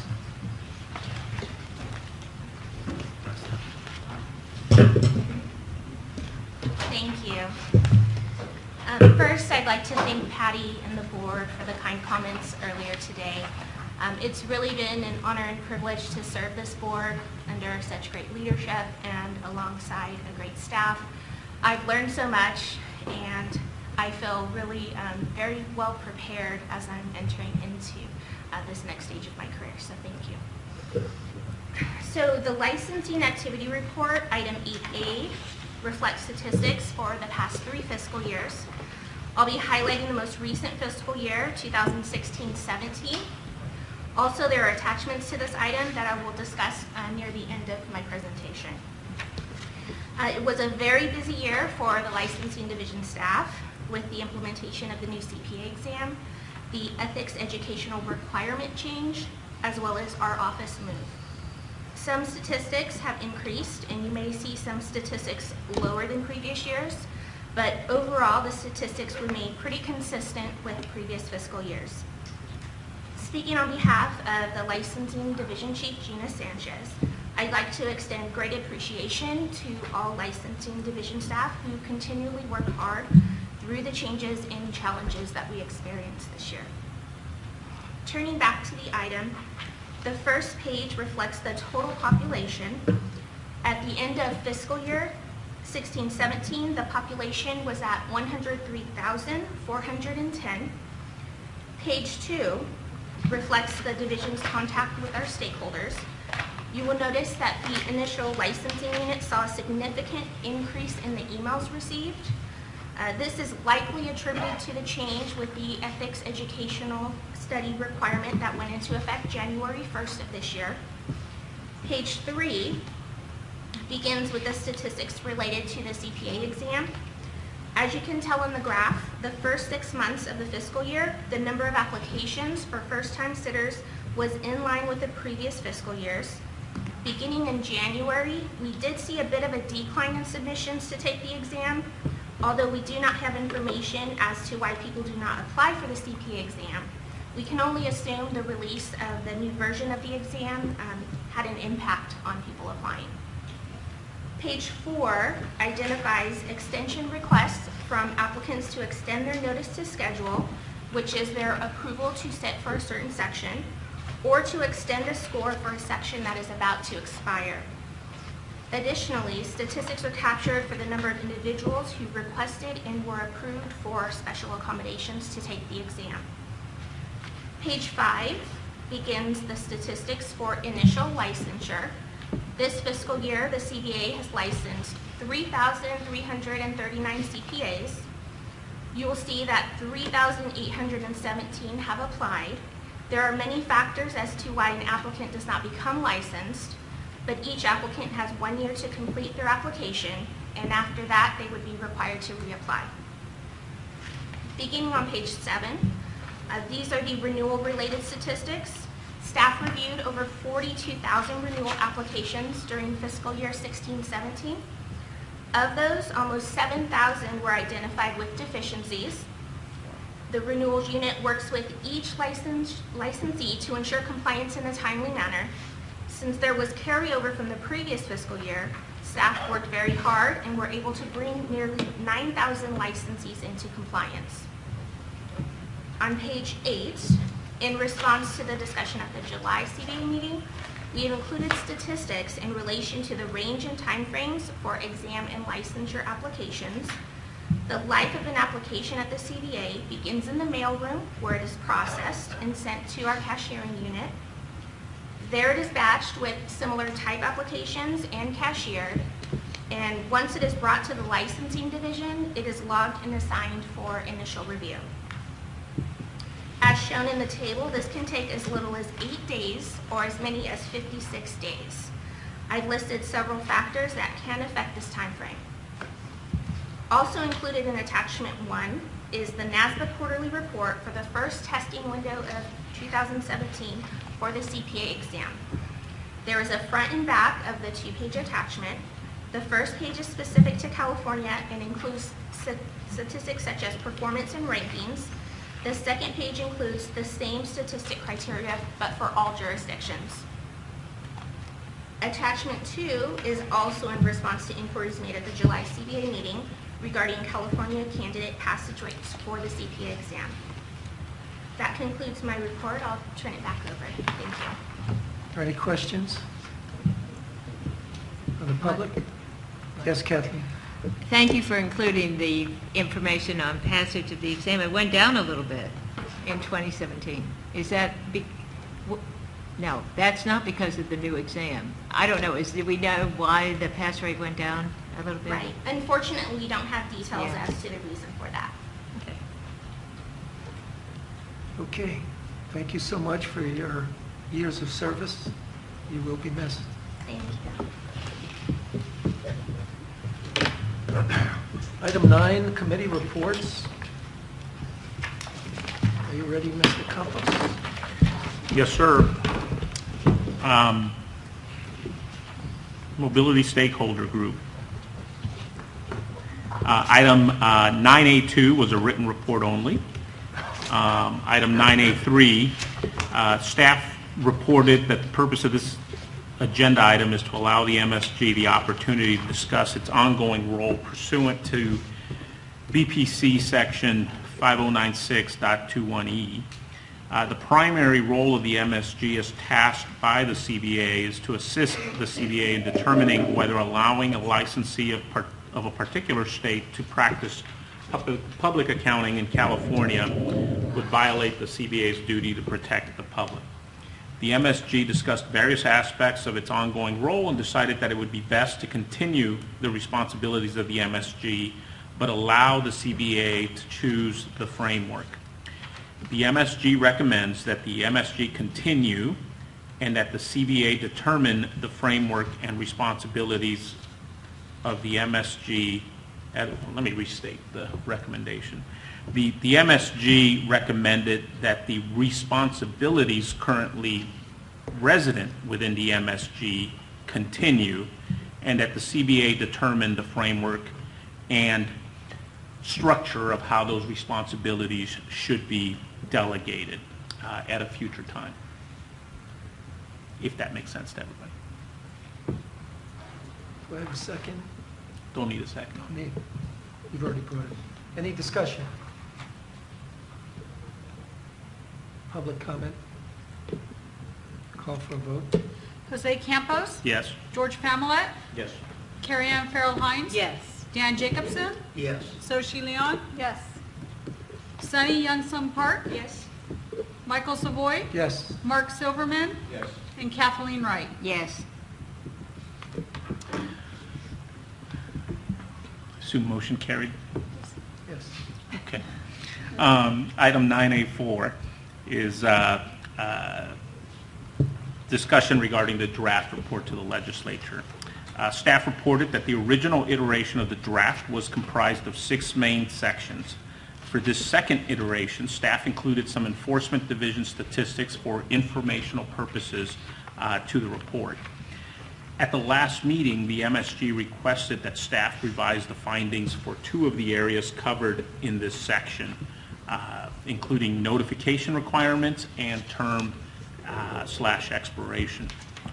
The MSG requested that staff revise these areas to state that the CBA believes these areas represent a net equivalent. The notification requirements section notes that the CBA experienced a loss in notifications under the present mobility program. However, the finding now articulates various other protective measures put in by the legislature that counter the loss of the notification requirement. Therefore, the findings now notes that it believes the mobility program offers a net equivalent level of consumer protection. The term expiration section was revised to note that at their core, both programs are predicated on individuals maintaining unexpired and active licenses in the respective home states in order to operate under the program. Any interruption in practice rights in the home state would impact practice rights in California. Therefore, the revised conclusion reached by the CBA is that it is net equivalent. The MSG discussed the new version of the report. The MSG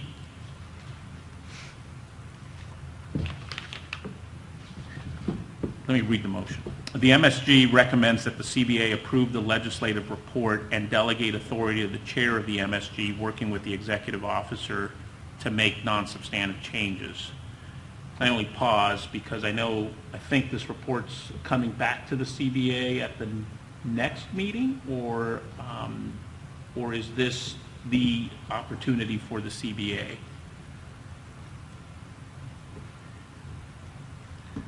I know that the MSG did adopt this motion of approval out of the MSG committee, and so really the only clarification here is this the approval setting for the CBA now? And I apologize, I probably didn't focus on that aspect of the motion. Mr. Author?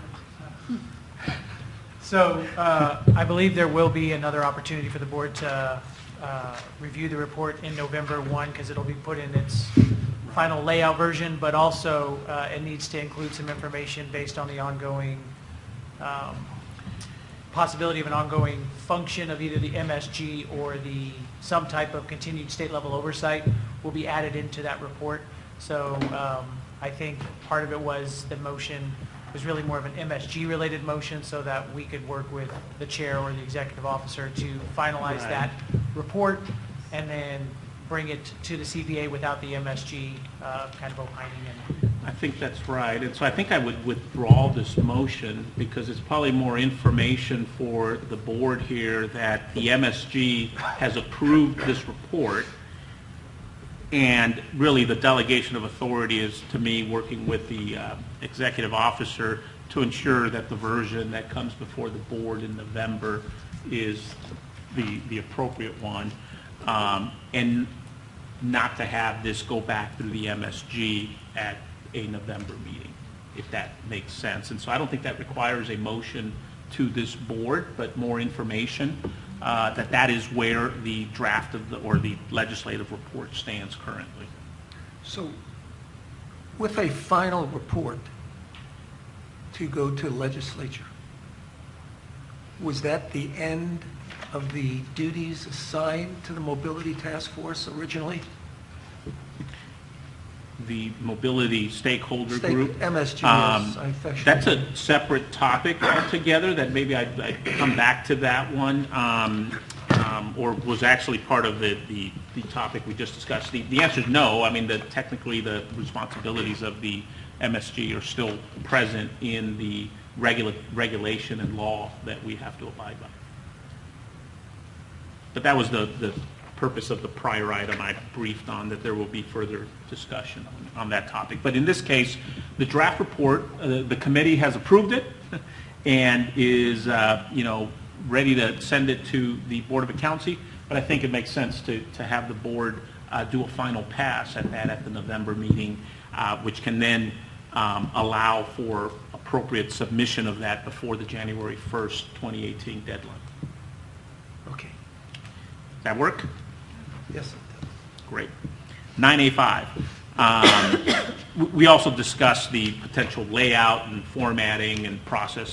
Staff have done a great job with the report and the text and the content, and they are at the beginnings of working with the right resources within the Department of Consumer Affairs to get it externally friendly formatted. No action needed here.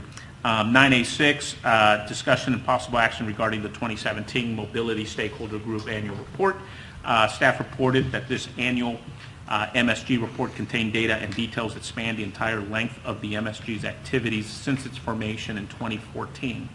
At the July 2017 meeting, the MSG directed staff to update the report. The updated version of the annual report contains statistics current through July 31st of 2017 and other minor changes, including on page 1, the message from the chair has been updated to include that all 55 jurisdictions have been determined to be substantially equivalent to NASBA's guiding principles of enforcement.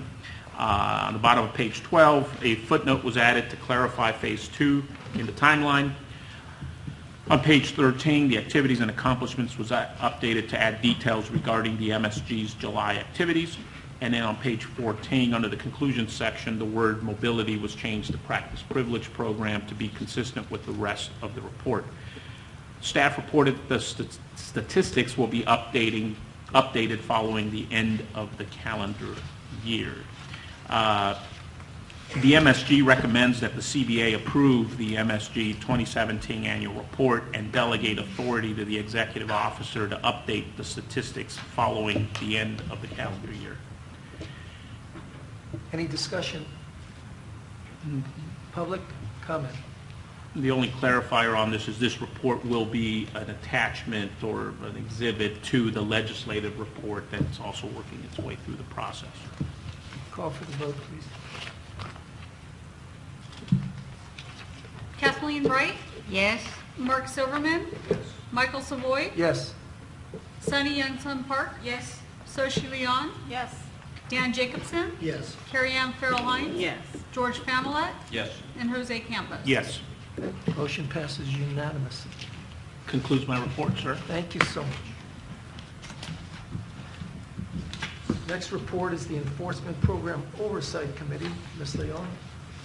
So on agenda item 9B2, in the discussion regarding recovery of investigation and prosecution costs pursuant to Business and Professions Code Section 5107, staff reported, Mr. Fonsella reported that the purpose of this agenda item is informational in nature regarding cost recovery, I can't speak English today, cost recovery and how its use in the disciplinary process and is being brought before the CBA at a member's request. On attachment 1, Business and Professions Code Section 5107, it authorizes the CBA to recover investigation and prosecution costs. Staff noted that the CBA is a licensing fee generating agency and does not draw any money from the state's general fund or tax-related dollars.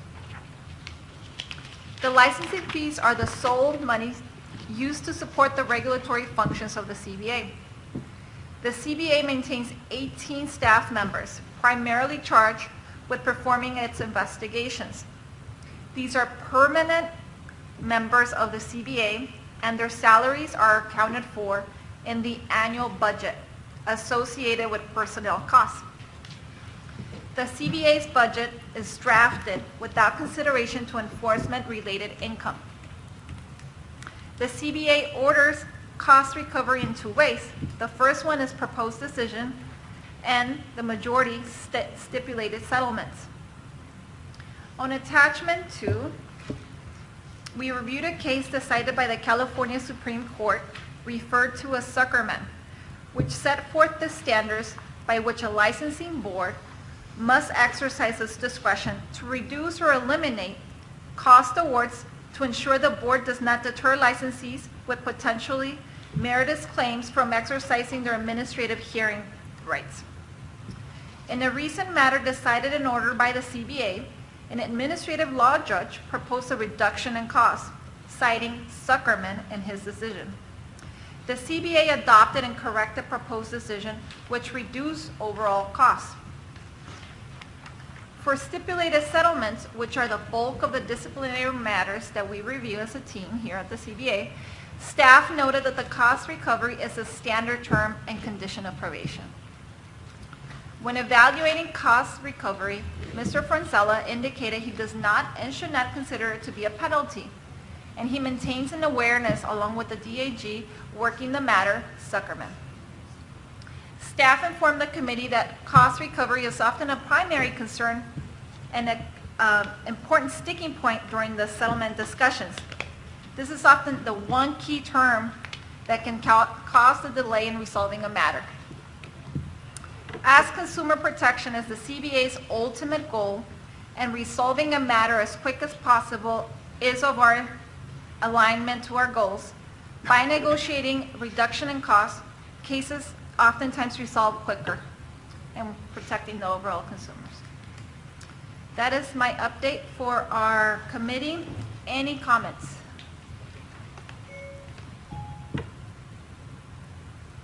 That's it? Thank you. Thank you. Well, any comments from the public? No? All right. Thank you.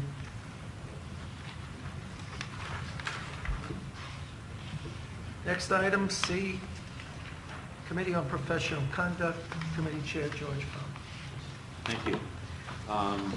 Committee discussed regarding whether legislatures serving in Congress or state legislatures would satisfy the California Board of Accountancy's continuing education requirements. Staff stated the purpose of the agenda item was to provide the CBA the opportunity to discuss whether CPAs serving in the legislature or Congress participating in the legislative or congressional hearings would qualify as satisfying some or all of the CBA's continuing education and CE requirements. Senator John Morlock presented a proposal in July 2017 that to incorporate training and experience earned as a full-time member serving the legislature as a meeting all of the CBA CE requirements.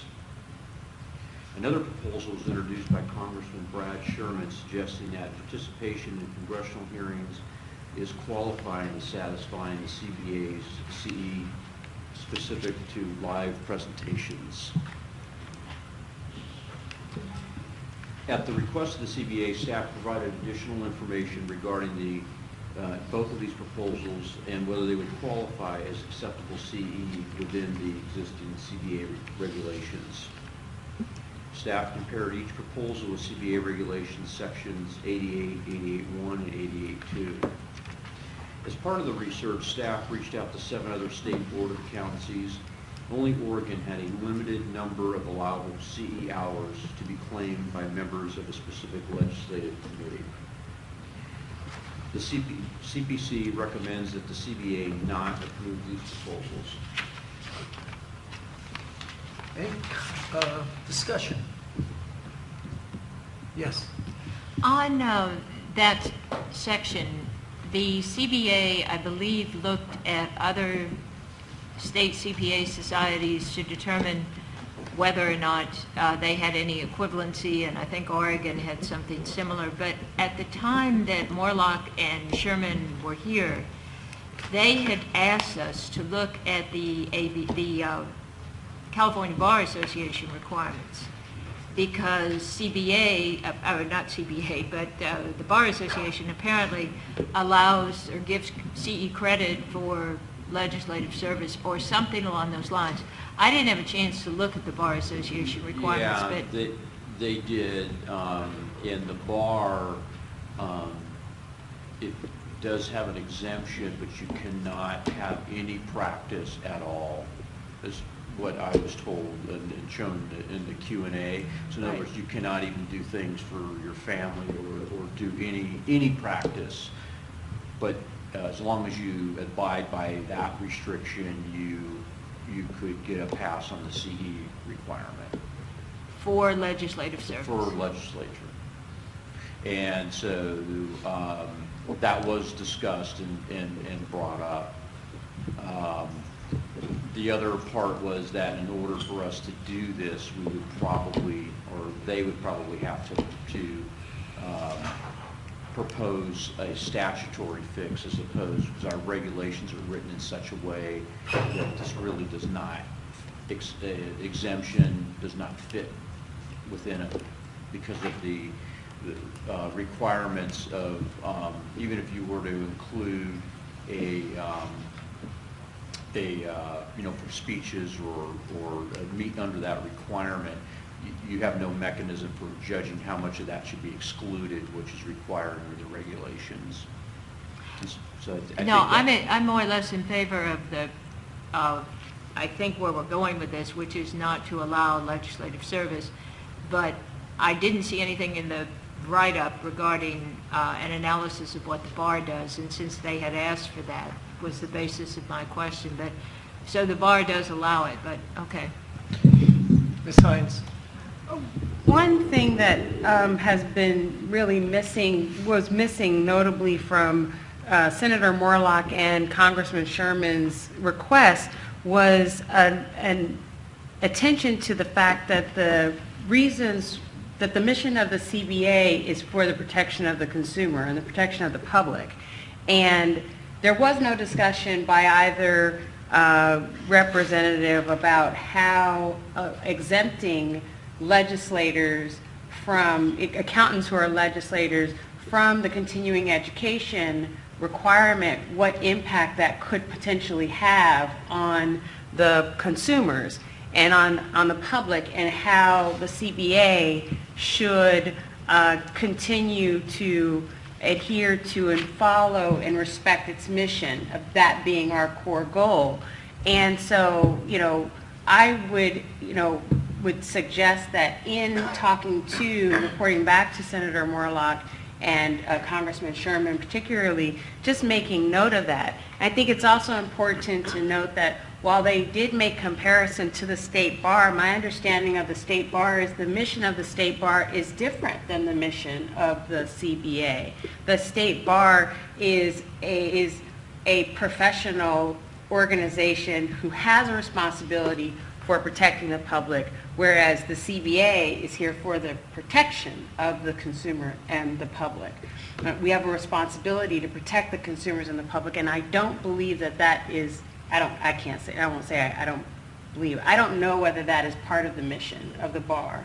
And I think it would be important to make note of that in making the comparison between the Bar Association, the State Bar, and the CBA. But I would like for them to make note of that issue of consumer protection and being mindful of the fact that consumer protection is our responsibility. And if we were to engage in any kind of legislative action around this, it would have to have some element that takes into consideration how it would impact the consumers. Yes, Chris? So just to clarify, 6001.1 of the Business and Professions Code for the State Bar says protection of the public is the highest priority for the State Bar of California and the Board of Trustees. So they have the same mission that we do. The difference here is the State Bar exemption for governmental service is in statute. And the staff covered that in their presentation, and that's what was explained during the committee meeting, that if this exemption was considered something of value that the board wanted to adopt for the protection of the public, then you would want to seek a legislative amendment as opposed to attempting to get it to fit within a regulatory framework, which doesn't appear to allow it. Well, I thought the point on the restrictions attorney would have during a period of exempted CE service is the equivalent of our inactive status, that you could not practice, right? The fact that the bar or they don't choose to say inactive on their designation, that's their thing, right? And we've got a designation of inactive for precisely that situation where you're not doing CE. The provision that I think Christy's referring to is relates to attorneys who work in state service. So, for example, me, I don't have to do CEs because I work for the state government. I am not allowed to practice outside of my job as the attorney for the state unless I complete my CEs. So if I wanted to do work outside of my job, pursuant to which I am exempt from CEs, then I would have to do it if I'm going to do outside work. So that's different than the other aspect. I had another question. Did you all talk about the potential for figuring out whether legislative service could be categorized under continuing education? Because that was a compromise that Congressman Sherman had proposed. I know that wasn't Senator Morlock's, main interest, and I know that it would require some additional work on our part, but I wasn't sure whether we would need a legislative fix for expanding the definition of continuing education, or whether we could promulgate regulations without having to seek a legislative fix, but whether we could internally promulgate regulations that would expand the interpretation of what could fall under a certain category of continuing education, rather than, performing this, which seems like a fairly extensive process of, a legislative fix.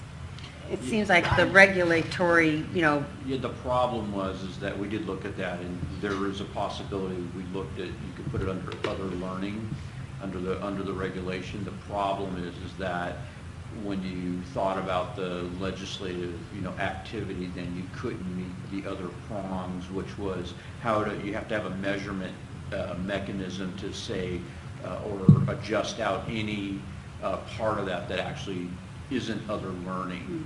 And there would be no mechanism in a legislative forum, at least that was the discussion, to be able to do that. So our rules are kind of too tight, if you will, to be able to come up with a mechanism for that. And that's why the feeling was that a statute would be better. And the bottom line is CPAs do not get credit for being CPAs. We do not get credit for doing our job.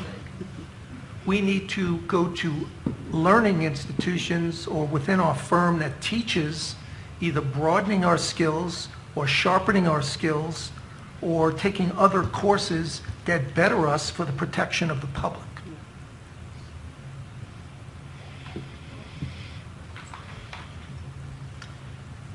Call for the vote. If I may, I also recall that the legislature, under our regulations, the legislature would have to have a specific person to take care of these sort of things, and these things are just not going to happen. And I made a comment. I'll expand on it here, but deciding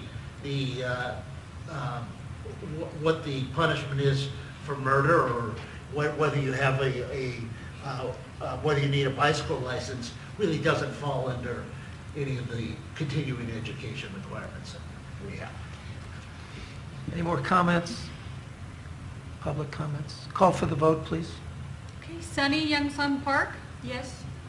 Michael Savoy? Yes. Mark Silverman? Yes. Kathleen Wright? I'm sorry, can I clarify exactly what we're voting on? I mean, I know the issue is the issue that we will not accept this proposal. That's, okay, then yes. Jose Campos? Yes. George Pamela? Yes. Carrie Ann Farrell Hines? Yes. Dan Jacobson? Yes. And Soshi Leon? Yes. Passes unanimously. Thank you.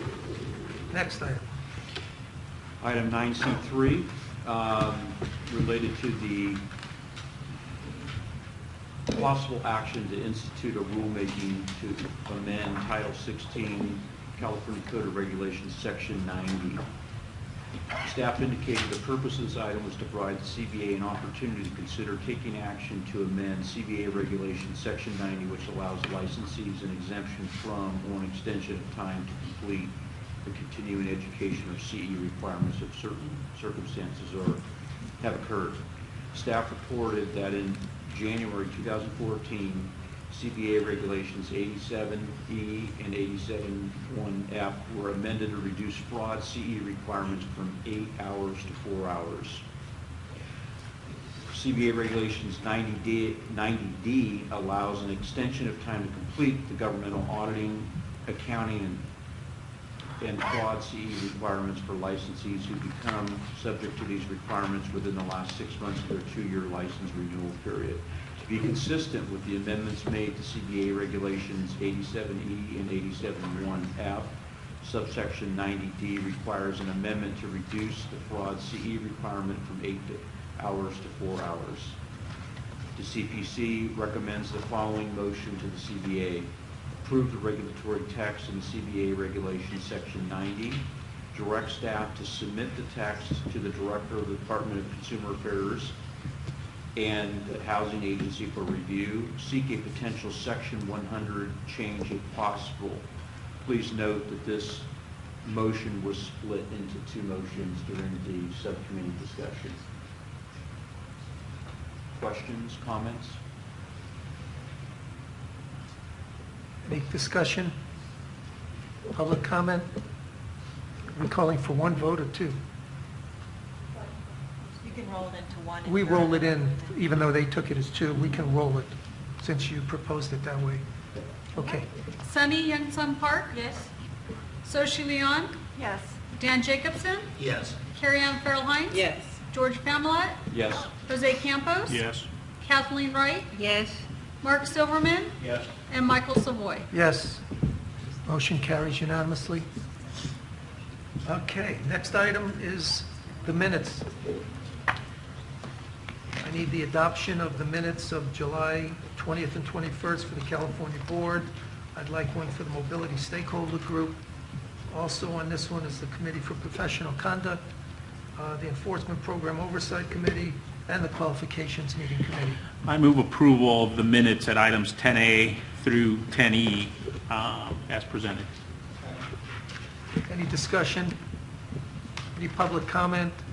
Call for a vote. Jose Campos? Yes. George Pamela? Yes. Carrie Ann Farrell Hines? Yes. Dan Jacobson? Abstain as I wasn't amended. Soshi Leon? Yes. Sunny Youngsum Park? Yes? Michael Savoy? Yes. Mark Silverman? Yes. And Kathleen Wright. Yes. Motion carries.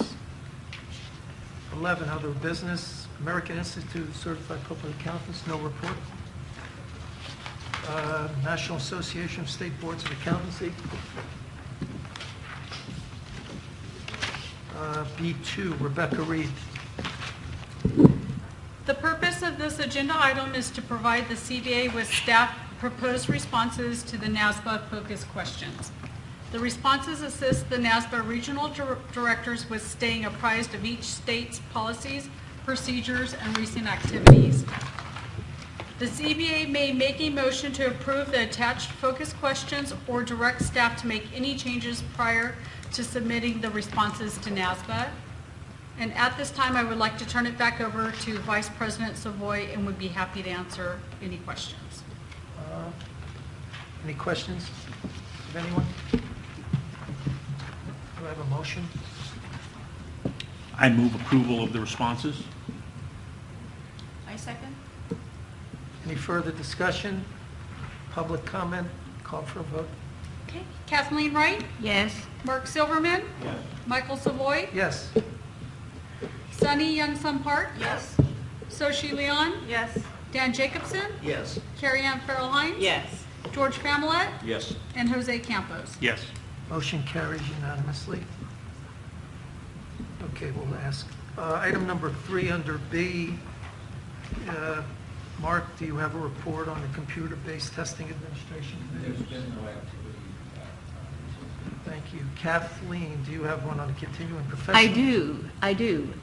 We had activity, and it's quite interesting, and possibly a project for future discussion by our board when we get to that section. This is a proposal by the International Education Standards Committee to NASBA. This is a part of the International Federation of Accountants, and this is their continuing education subcommittee. And what they have done is they have put together a revised guideline for their continuing professional development. What is unique about their approach is they have not disbanded the input-based approach to CE and gone exclusively to output-based, but they've tried to merge the two together. In brief, a sentence or two, let me explain the difference between those two, and then how the NASBA committee responded. An input-based approach to CE is what we currently do here with CBA, which is to say that you need 80 hours of continuing education with the breakout in certain subject matter areas and so forth. And that is what most boards of accountancy in all states but one do. The output-based approach is to identify learning outcomes associated with each professional development topic. So each continuing ed course would have learning outcomes and then would have an assessment to see if you have learned what you are supposed to learn as a result of taking that course. You're sort of looking at me like dogs staring at a ceiling fan, but you know what I'm talking about. That's an exam. Exams after each course that you take. Yes. Yeah. Well, this group tries to identify other assessment techniques above and beyond what we all know is the traditional technique from the learning experience, which is an exam to see if you pass. And so with respect to that, they have a self-assessment technique, they have a work experience that you could yourself self-assess to determine if that was continuing education. They go a little off the deep end with their discussion of output-based learning, but clearly they adopt the examination process as a component of output-based learning.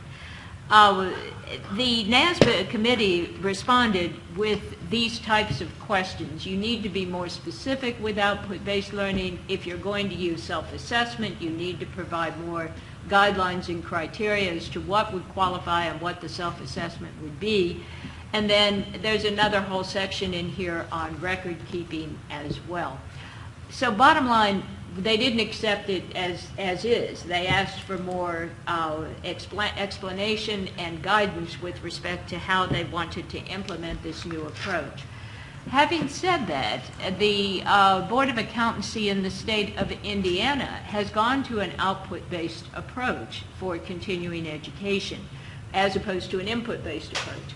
And they've gotten some favorable reviews on what they're doing, and their motivation is to try to get other boards of accountancy to follow along in their footsteps.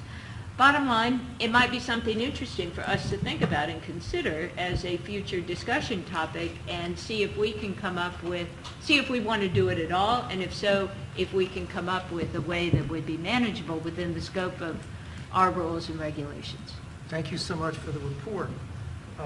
Item 12, closing business. Are there any public comments at all? Agenda items for future board meetings. You just mentioned one. Is there any others? Yes. I'm sorry. A couple of things. Going back to earlier today, it was suggested to me to bring up this item at this point, which is the practitioner compliance project at the Franchise Tax Board. They are interested, well, they have set up a project with a team and so forth to look at practitioner compliance. They have never assessed the tax return preparer penalty at the FTB. Of course, the IRS has, but FTB has not. And they think there may be an appropriate circumstance when that should be done. And so I don't know if you want me to now. I don't think you do. No, we're not. This is not for debate. Bring up an item that you'd like to put on a future agenda. That's it. Okay. That is it. Thanks. My second item is one that I mentioned last time. I think that CBA should make a statement about how we will deal with practitioners that take clients from the cannabis industry. All of the other states that have approved adult use of cannabis have made a statement regarding what...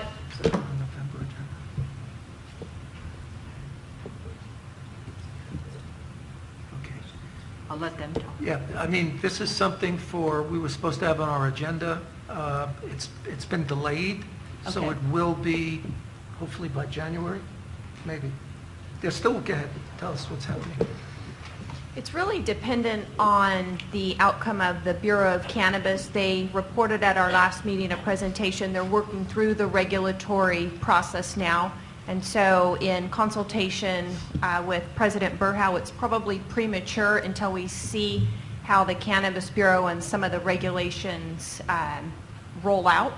And I know that they're actively working with the administration on dealing with some of the significant issues. So Okay. it will be discussed. Okay. Thank you. Any other items? That's it. Thank you. Thank you all for your participation, both audience and fellow board members. We will now move into closed session.